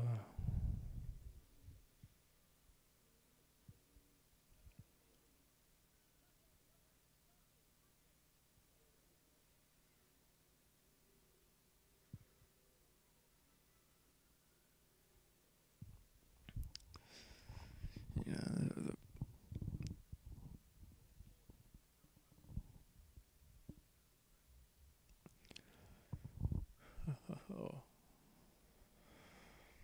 and just early incarnations of the AT-ATs, essentially. Little connections like that.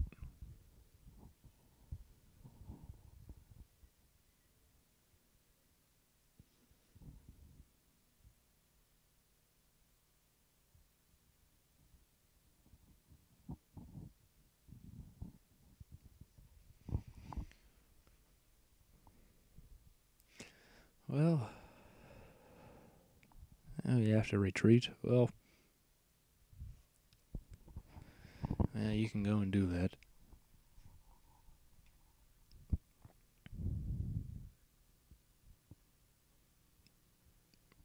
Just give him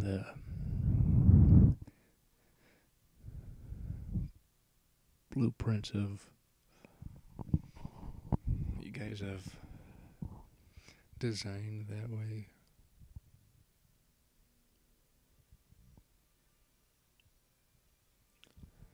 That way everybody can have this threat happen in another film later on in this saga.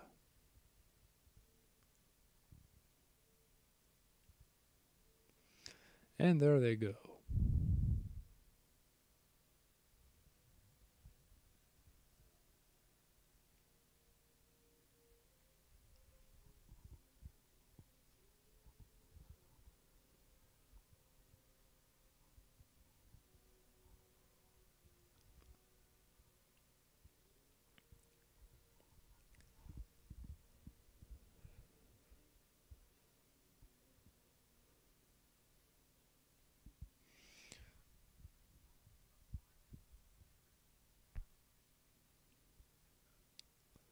Yeah, destroy those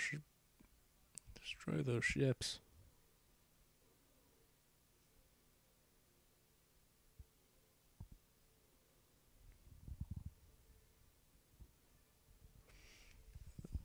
Oh, well.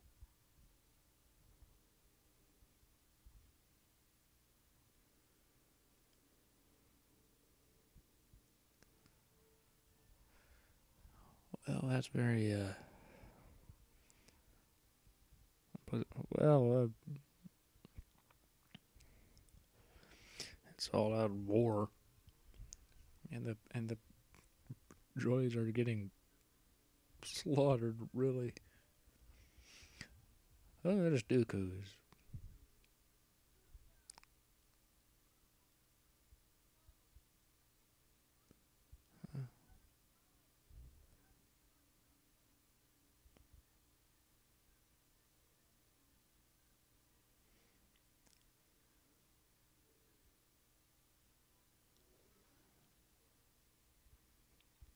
Uh-oh.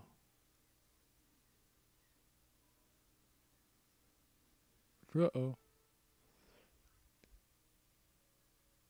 That's unfortunate.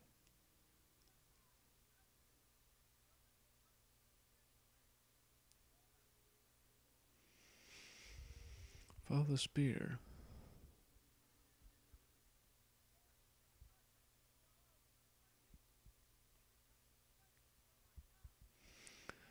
You need to calm down, Anakin.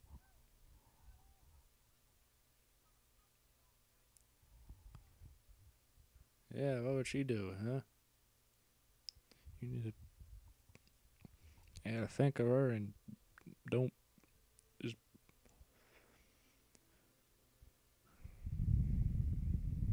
don't just Anakin really needs to stay calm. He's really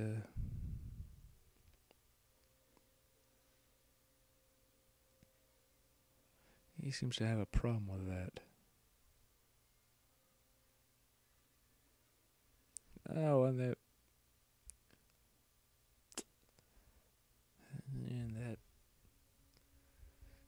pilot's gone.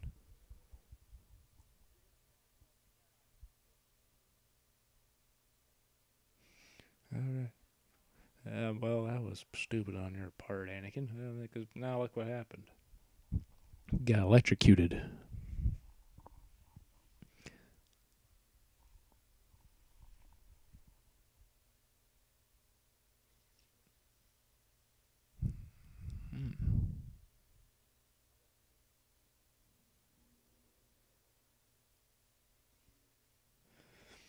Yeah. Dooku's lightsaber hilt a bit funky looking.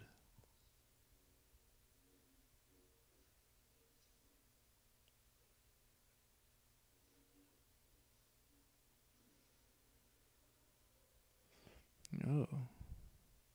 1138 in the sand. That's what they say at least, is in there, but it's just a coincidence. It looks like 1138.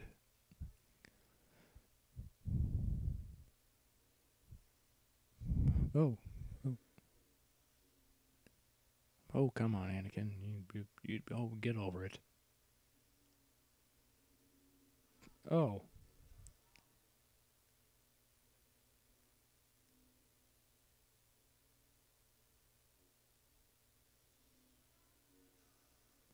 Oh.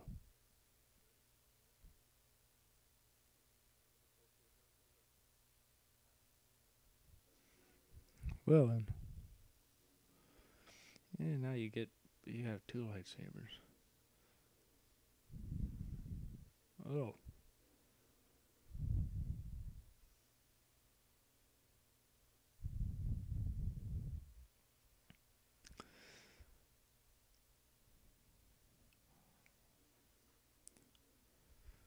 And now they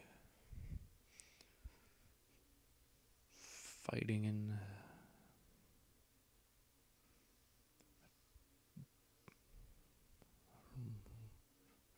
and oh, and then you got your arm cut off.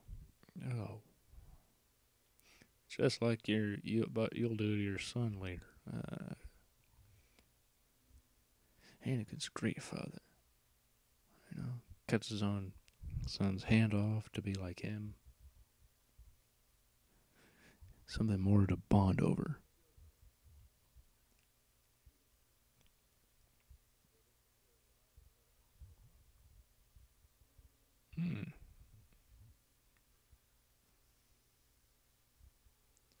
Really, you're gonna be using the Force against Yoda? Come on now.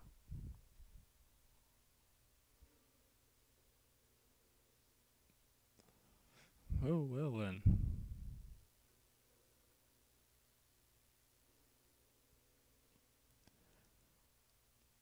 Yoda's like, I've had enough of this.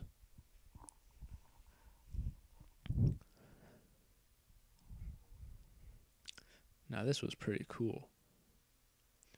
Some say, like here Yoda uses that energy for himself to help give him more strength.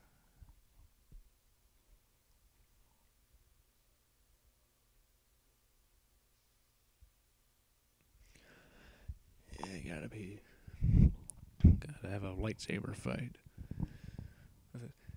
And some people are like, why would Yoda fight?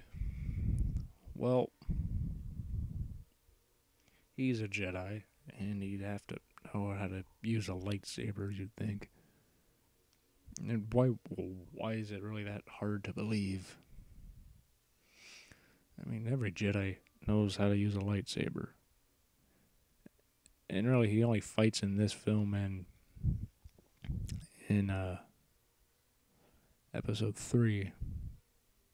But with the circumstances in which he's fighting, I feel it's it's justified and not just because, Obi-Wan and Anakin are in trouble, and then he's trying to hold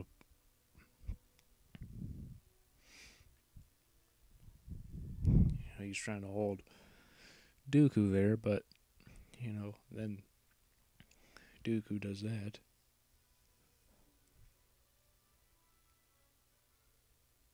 So he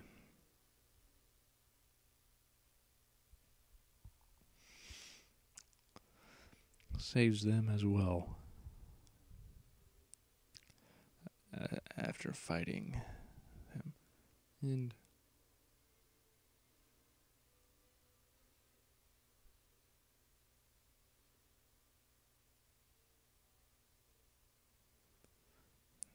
And there he goes.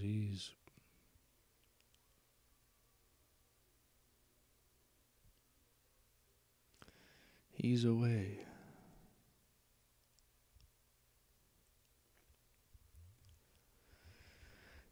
Yoda's got his cane back.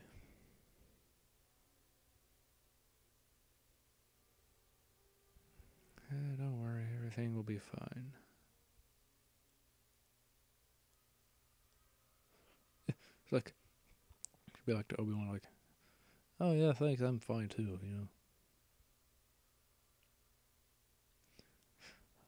Oh, that would suck to get, you know, get your hand cut off with a lightsaber. However, on the plus side, it would cauterize it, so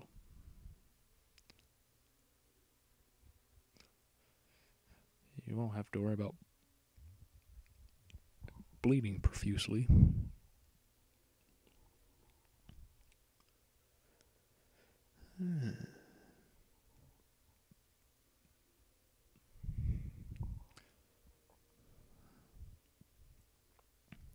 Sinister looking place. For a sinister looking man.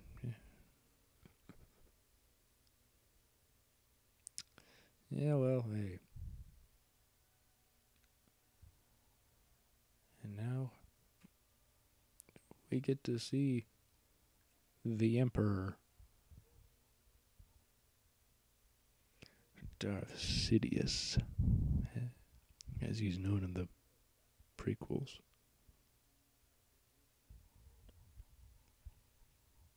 He looks very ominous with that hood over his head.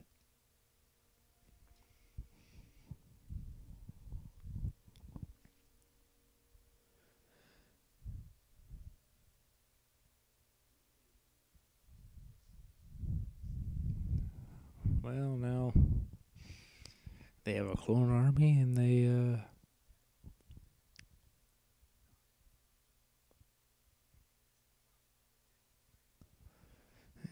have a new conflict that has come into place.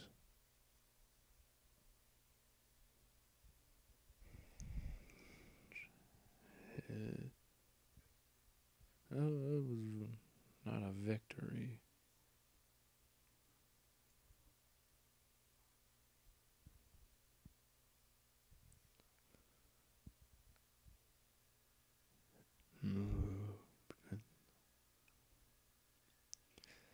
And thus the Clone Wars begin, which was hinted at in Episode 4. And now we see the clones in the huge army.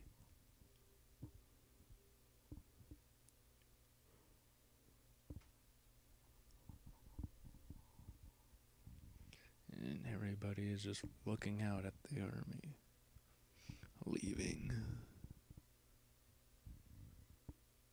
Palpatine's probably thinking, like, my plan is working.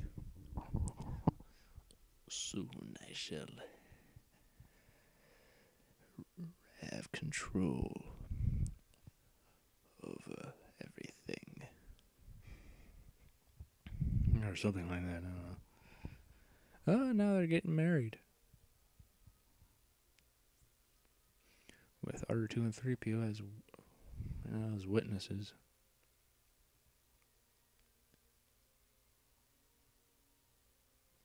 And Anakin's robotic hand.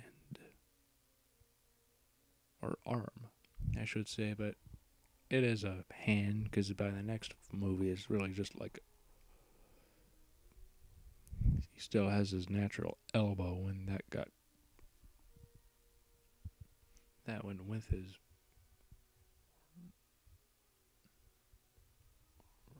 arm, really.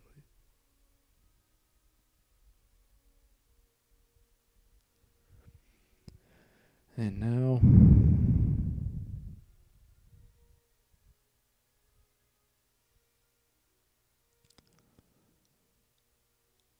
and with that, it is done. It is over. And I hope you enjoyed watching this with me. And there's only one more left in the Star Wars saga that I shall commentate over. But until then, I hope you have a good day, good night, and see you next time. Thank you for listening. Bye.